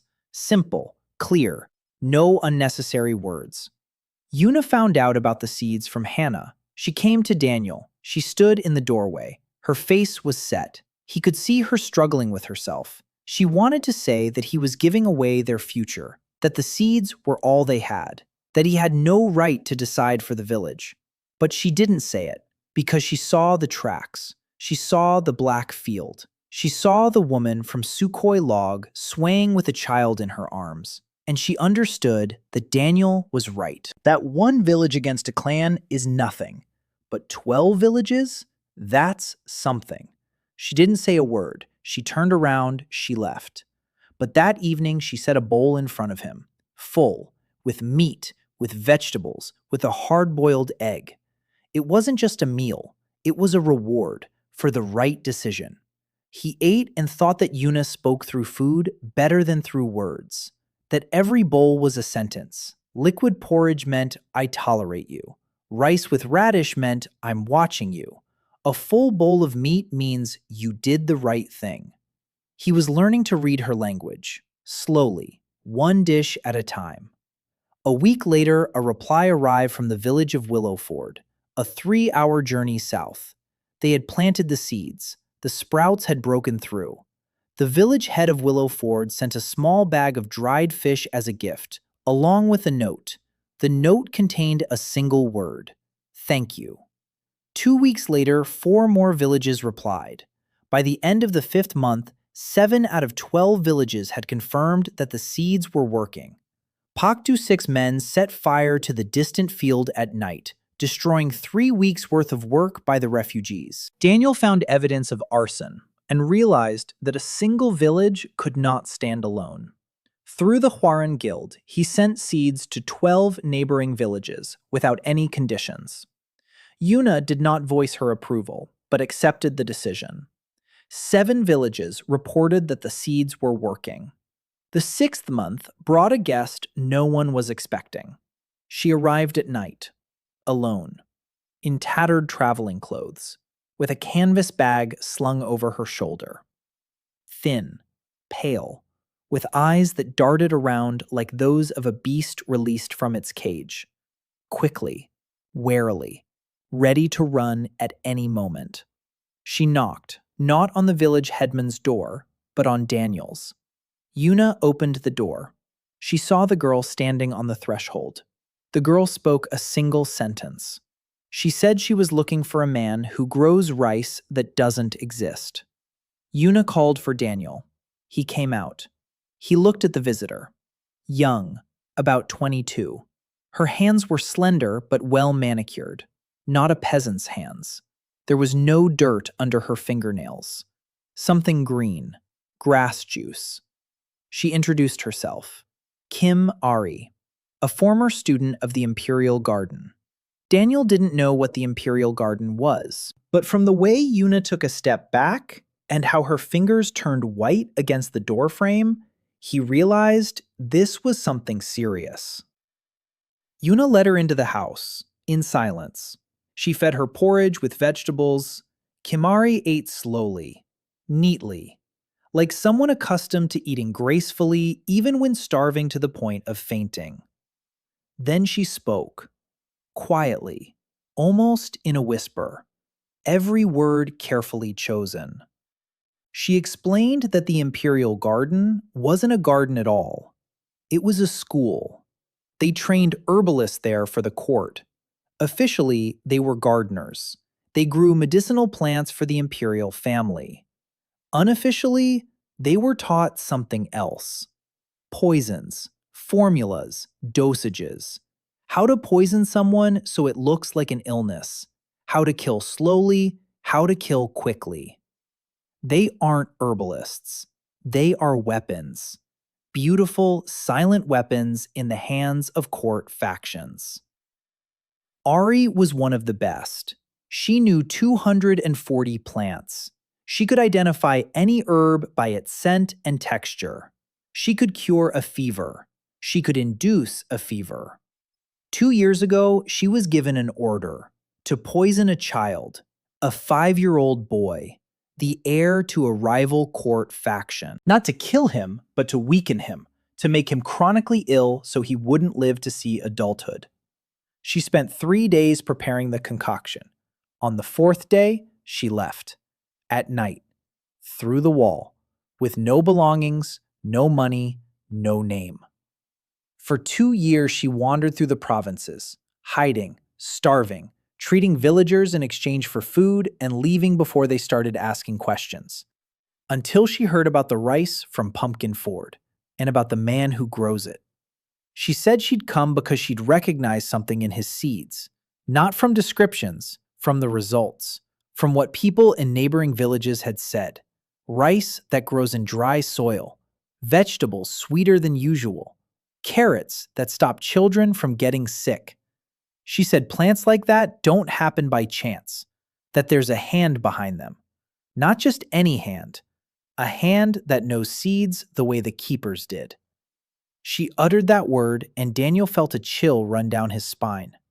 The seed keepers. He was hearing it spoken aloud for the first time. He'd sensed echoes of it before, shadows, hints, but the word itself had never been spoken. Now it had. He asked what she knew about the keepers. Ari fell silent. She looked at him, then at Yuna, then at the walls of the house. She said that in the Imperial Garden, the keepers were a legend, a story for first years. 1,000 years ago, when Haegyung was dying from the Great Famine, 12 clans saved the empire. They had doors, not physical doors, portals.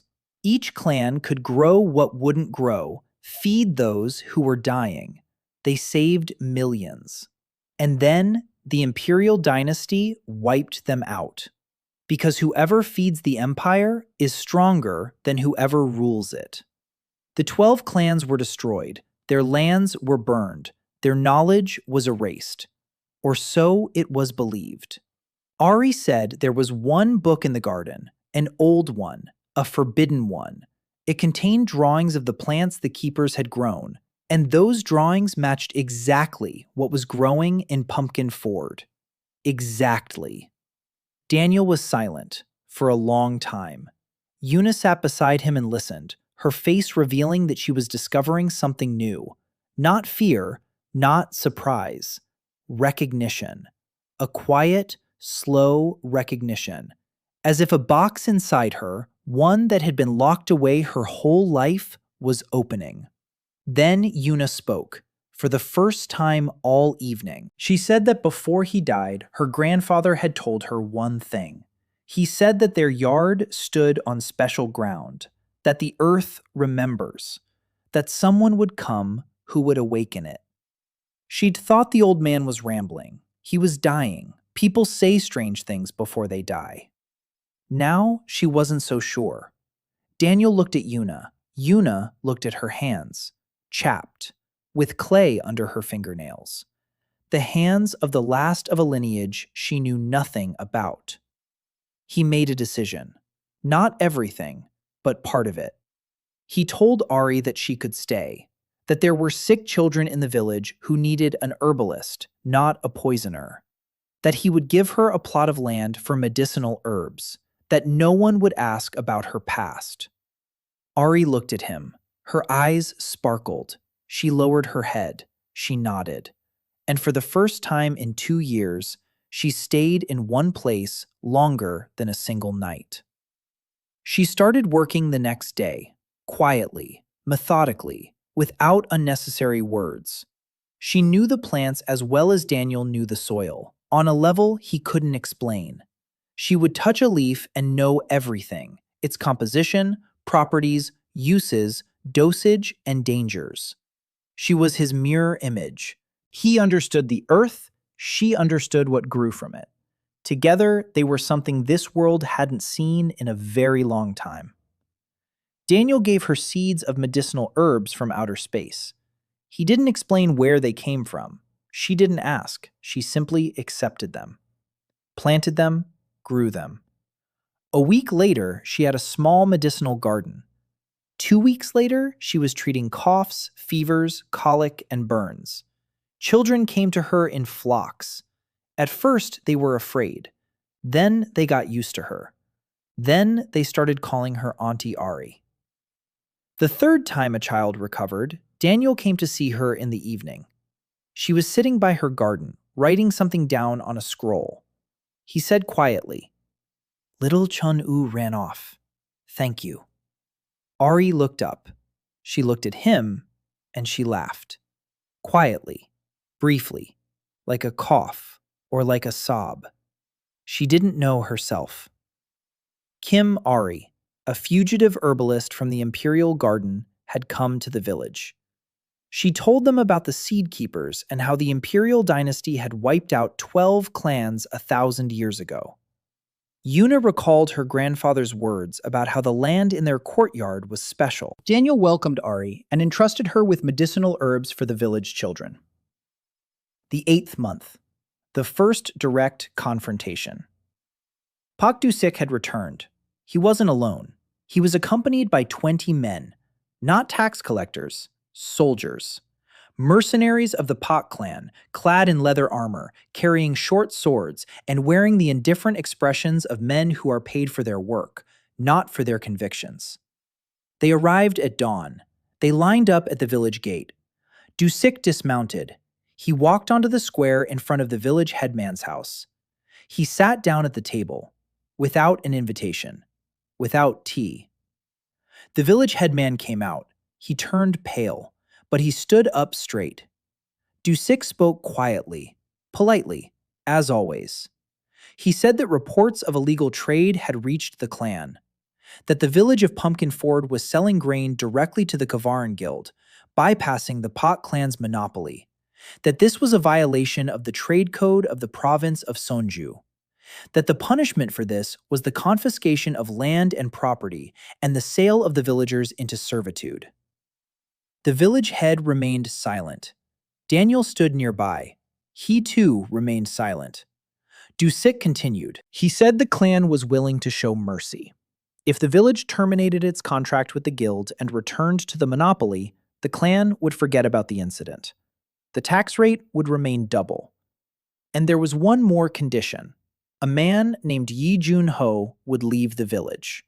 Forever. Silence. Yuna stood behind the fence. Daniel could see only her hands on the top rail. Her fingers were white with tension. The village head opened his mouth to reply. Daniel placed a hand on his shoulder. Gently. The village head looked at him. He closed his mouth. Daniel stepped forward. He looked at Du-sik. Du-sik looked back at him. A slight smile. The confidence of a man backed by 20 swords. Daniel spoke. Quietly. Without defiance. Without anger. He said the village would consider it. He asked for 3 days. Du-sik raised an eyebrow. 3 days. He looked at his men. At the village. At the frightened faces behind the fences. He nodded. 3 days. He turned his horse around, rode off, left 5 mercenaries at the gate to keep watch. Daniel didn't wait. That very night, he sent Hana off. The girl ran faster than any adult. Lighter, quieter. She carried notes. 12 notes to 12 villages. All identical, 3 words. We need help. Hana returned at dawn. She collapsed onto the mat and fell asleep instantly. Yuna covered her and looked at Daniel. He was standing by the door. She asked with a single glance. He nodded. She pressed her lips together, nodded in response. Not a word. The first ones arrived on the second day.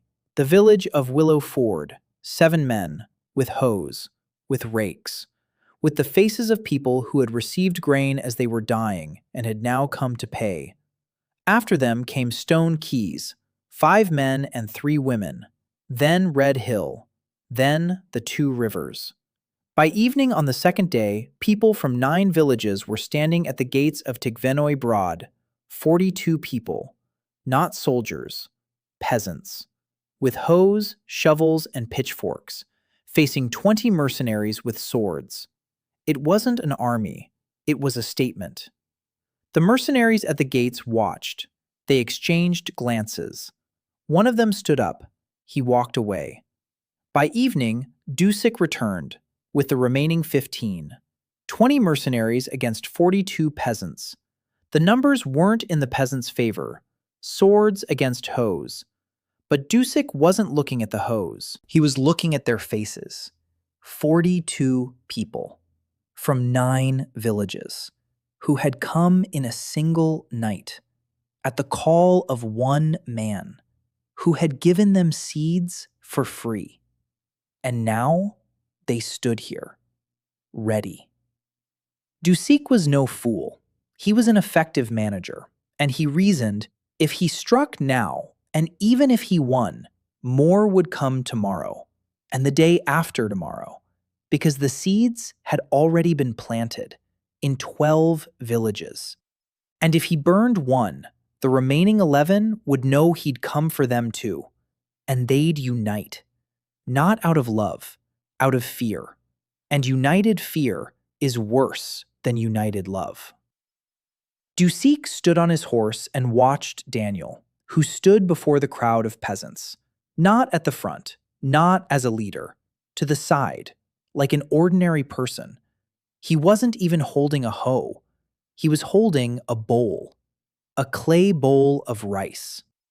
He set it on the ground in front of Dusik's horse, and he said quietly, he said it was rice, good rice, the very same kind, and that Dusik could sit down and eat, and they would talk, or he could choose not to eat and ride away. There was no third option. Dusik looked at the bowl, at the rice, at the peasants' faces, at Daniel, for a long time. Then he turned his horse around and rode away. The bowl remained on the ground. Dusik's dog had fallen behind the group. She ran up to the bowl, sniffed it. It ate. It wagged its tail. Yuna came out from behind the fence. She walked over. She placed a second bowl next to the first one, with water, for the dog. Daniel looked at her. She looked at the dog, and it seemed to him that the corner of her mouth twitched. Maybe it was his imagination. Maybe not. That night, he went out into the open. He stood in the middle of the field, 2.5 hectares now. He looked at the ground beneath his feet, and he thought, Dusik will come back.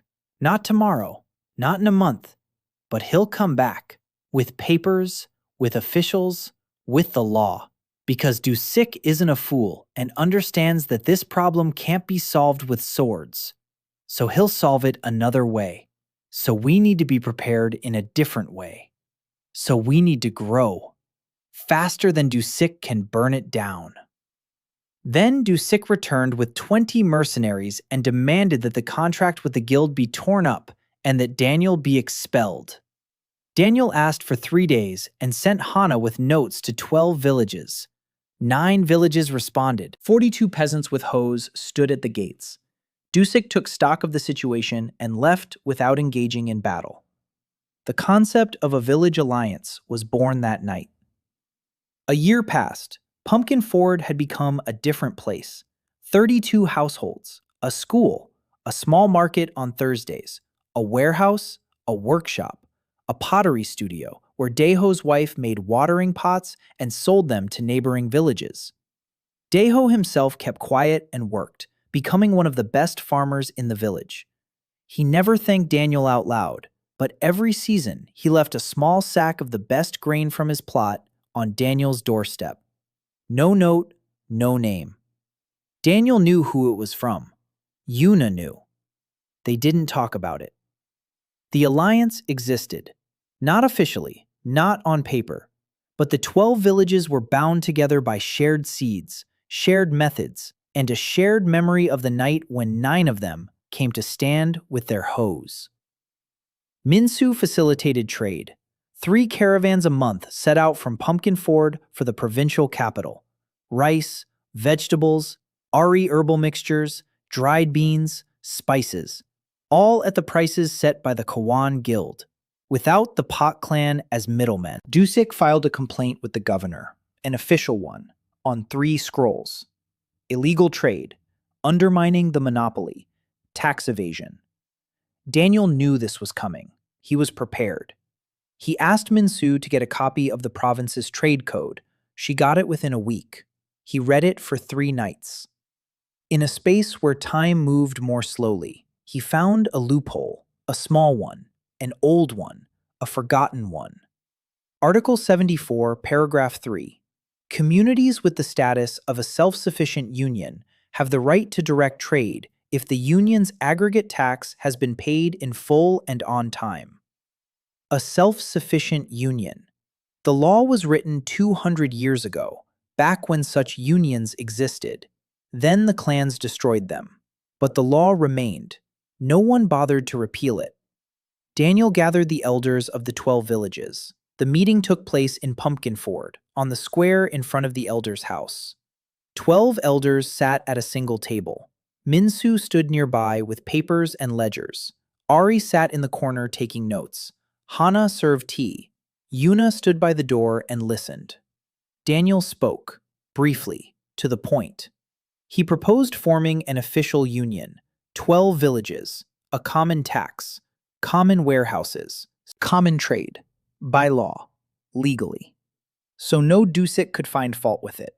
The village elders exchanged glances. They argued. They had their doubts. For 3 hours. Then, one by one, they nodded. The last to nod was the most stubborn one, the old man from the village of Whitebridge, who used to say he trusted no one, that alliances were nonsense, and that everyone had to fend for themselves.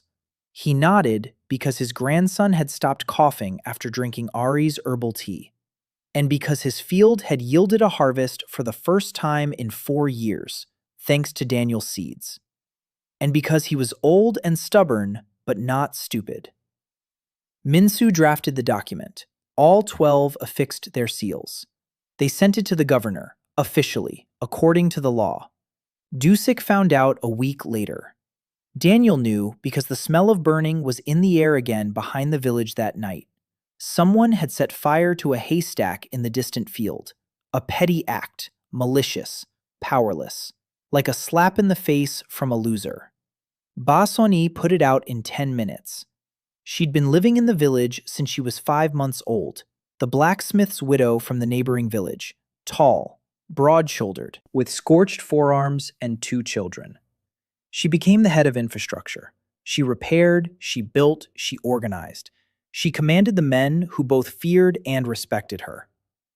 Daniel built a room for her children, a small one, with a door, in a new addition to the house by the well. Not a corner, not a mat behind a curtain. A room, with a door that closes. He led Sonyi to the addition. He opened the door. He said this was their home, hers and the children's, that no one would drive them out of here. Sonye stood in the doorway. She looked inside. The room was small. 2 mats, a shelf, a window. Nothing special. But the door. A door that closes, behind which she could be alone with the children.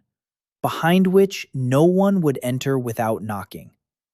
After 3 years of widowhood, when every door felt like a stranger's, she turned around. She went behind the shed. Daniel heard her. He didn't go. Some things you don't need to see. You just need to know they're there. 1 year and 2 months, the governor replied, briefly, dryly. The union is registered. The tax has been accepted. Status confirmed. One more line. The governor will come in person for an inspection in a month. Daniel read it. He looked at Minsu. She read it. They looked at each other. The governor is coming in person. This isn't an inspection. It's a trial. Minsu said that Governor Kang Tae-wan is old and cynical and doesn't believe in anything. 30 years in office, he's seen it all. You can't buy him off or intimidate him.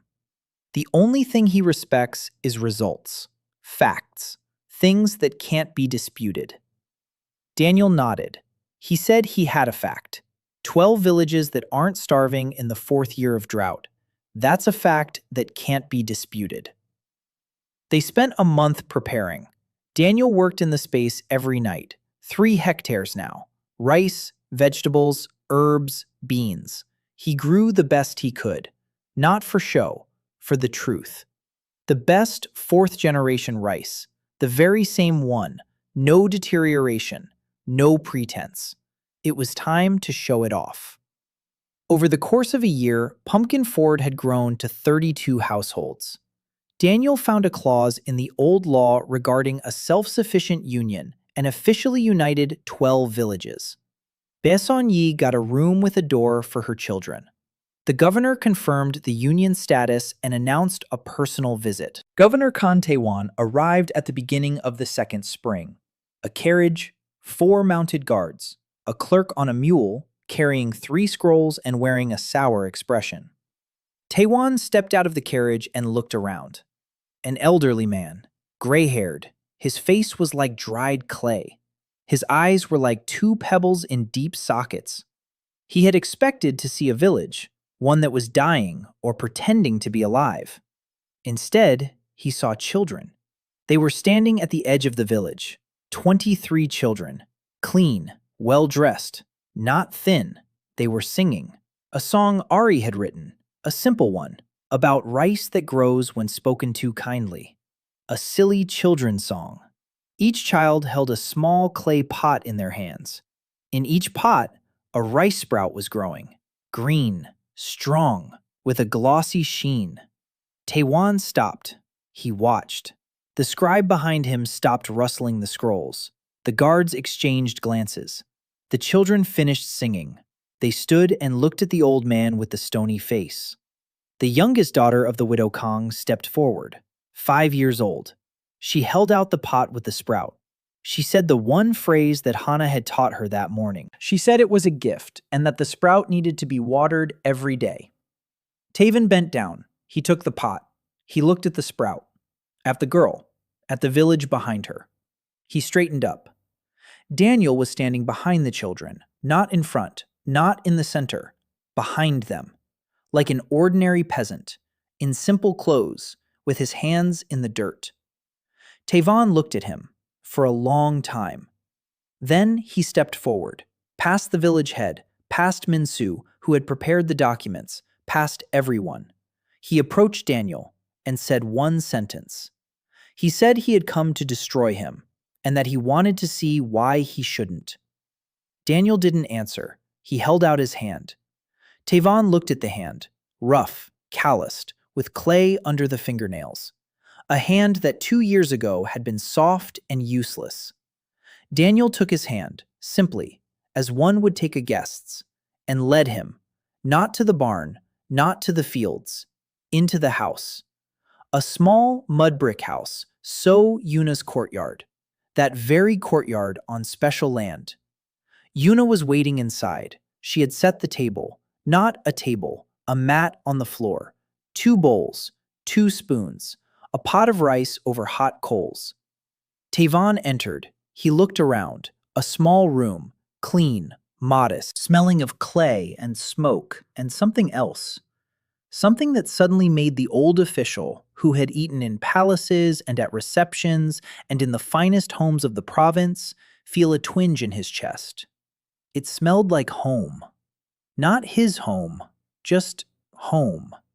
A place where someone lives and loves and eats and goes to sleep next to the person they trust. Yuna set a bowl in front of him. Rice, white, coarse-grained, with steam rising evenly and thickly.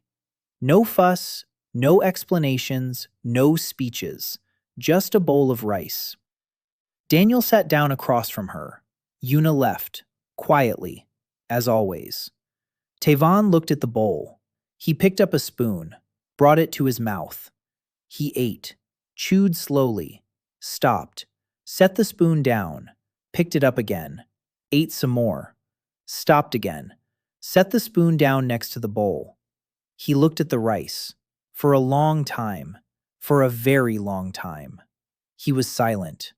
Daniel was silent too. He didn't rush him. He didn't explain. He waited, like a farmer waits. Tevon raised his head. His eyes were different, not like pebbles. Something alive shone through them. Something he'd been hiding for 30 years behind a bureaucratic facade. He said quietly. He said he'd been eating rice for 40 years, and he didn't know it could be like this. Daniel nodded. He didn't smile. He didn't gloat. He just nodded. Because he knew. He'd known from day one that this wasn't about rice. It had never been about rice. It was about the man sitting across from him, about a specific person with a specific hunger. Not the hunger of the stomach, the hunger of the soul. 40 years of civil service. 40 years of other people's reports, other people's problems, and other people's decisions. 40 years without a bowl that someone sets in front of you just like that. For no reason, without calculation, just because you showed up. Tevon took the governor's seal off his belt, heavy, bronze, with the province's coat of arms. He set it down next to the bowl. He looked at Daniel. He said that the Pak clan's complaint had been rejected, that the village alliance had every right to exist under Article 74, that he personally guaranteed it. Daniel nodded. He said one word. Thank you. Tevon picked up his spoon. He finished the rice, every grain. Then he stood up.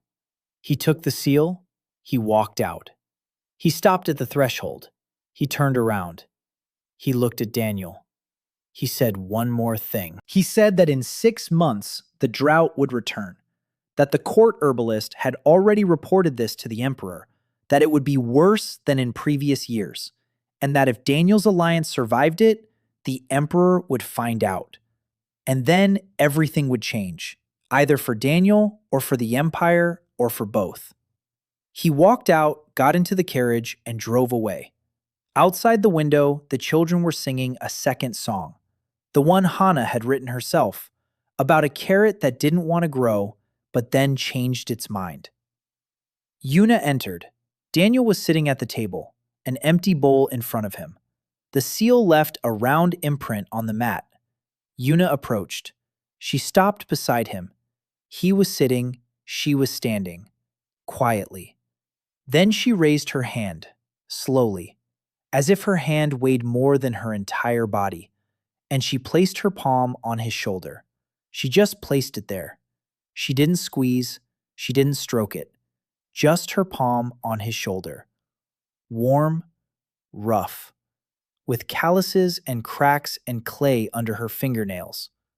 The hand of the woman who, 2 years ago, would take half a step back when he woke up, who looked at him as if he were expired yogurt, who threatened to kill him if he lied, who fed him in silence and got angry in silence and hoped in silence, who not once in 2 years had touched him first. Her hand rested on his shoulder, with the door open, in full view of the village, in full view of everyone. He didn't move. didn't turn around, didn't take her hand. He just closed his eyes and sat there like that. And outside the window, Kana was singing about a carrot, and the children laughed, and the wind carried the scent of fresh earth from the fields that were no longer dead. The drought will return. Dusik will return. The emperor will find out. Somewhere in the empire, 11 more doors await. Somewhere there are heirs who do not know of their gift. Ahead lay the capital, the court herbalist, the secret of the guardian's lineage, and questions to which he had no answers. Everything lay ahead. But now, right now, a hand on his shoulder, the scent of rice, children's laughter outside the window. He thought, quietly, to himself, so that no one would hear, not even the void. He thought 3 words. I think I'm home. And he opened his eyes, and Yuna was standing right there, and she wasn't going anywhere. Governor Kang Tae-won had arrived with the intention of destroying the alliance, but the children with seedlings in pots met him on the outskirts. Daniel led him into the house, and Yuna set a bowl of rice before him. Taewon ate, and, for the first time in 40 years, realized that rice could taste like this. He dismissed the Park clan's complaint and recognized the alliance. He warned that the drought would return and that the emperor would find out. For the first time in 2 years, Yuna placed her hand on Daniel's shoulder. He closed his eyes and thought that he was home.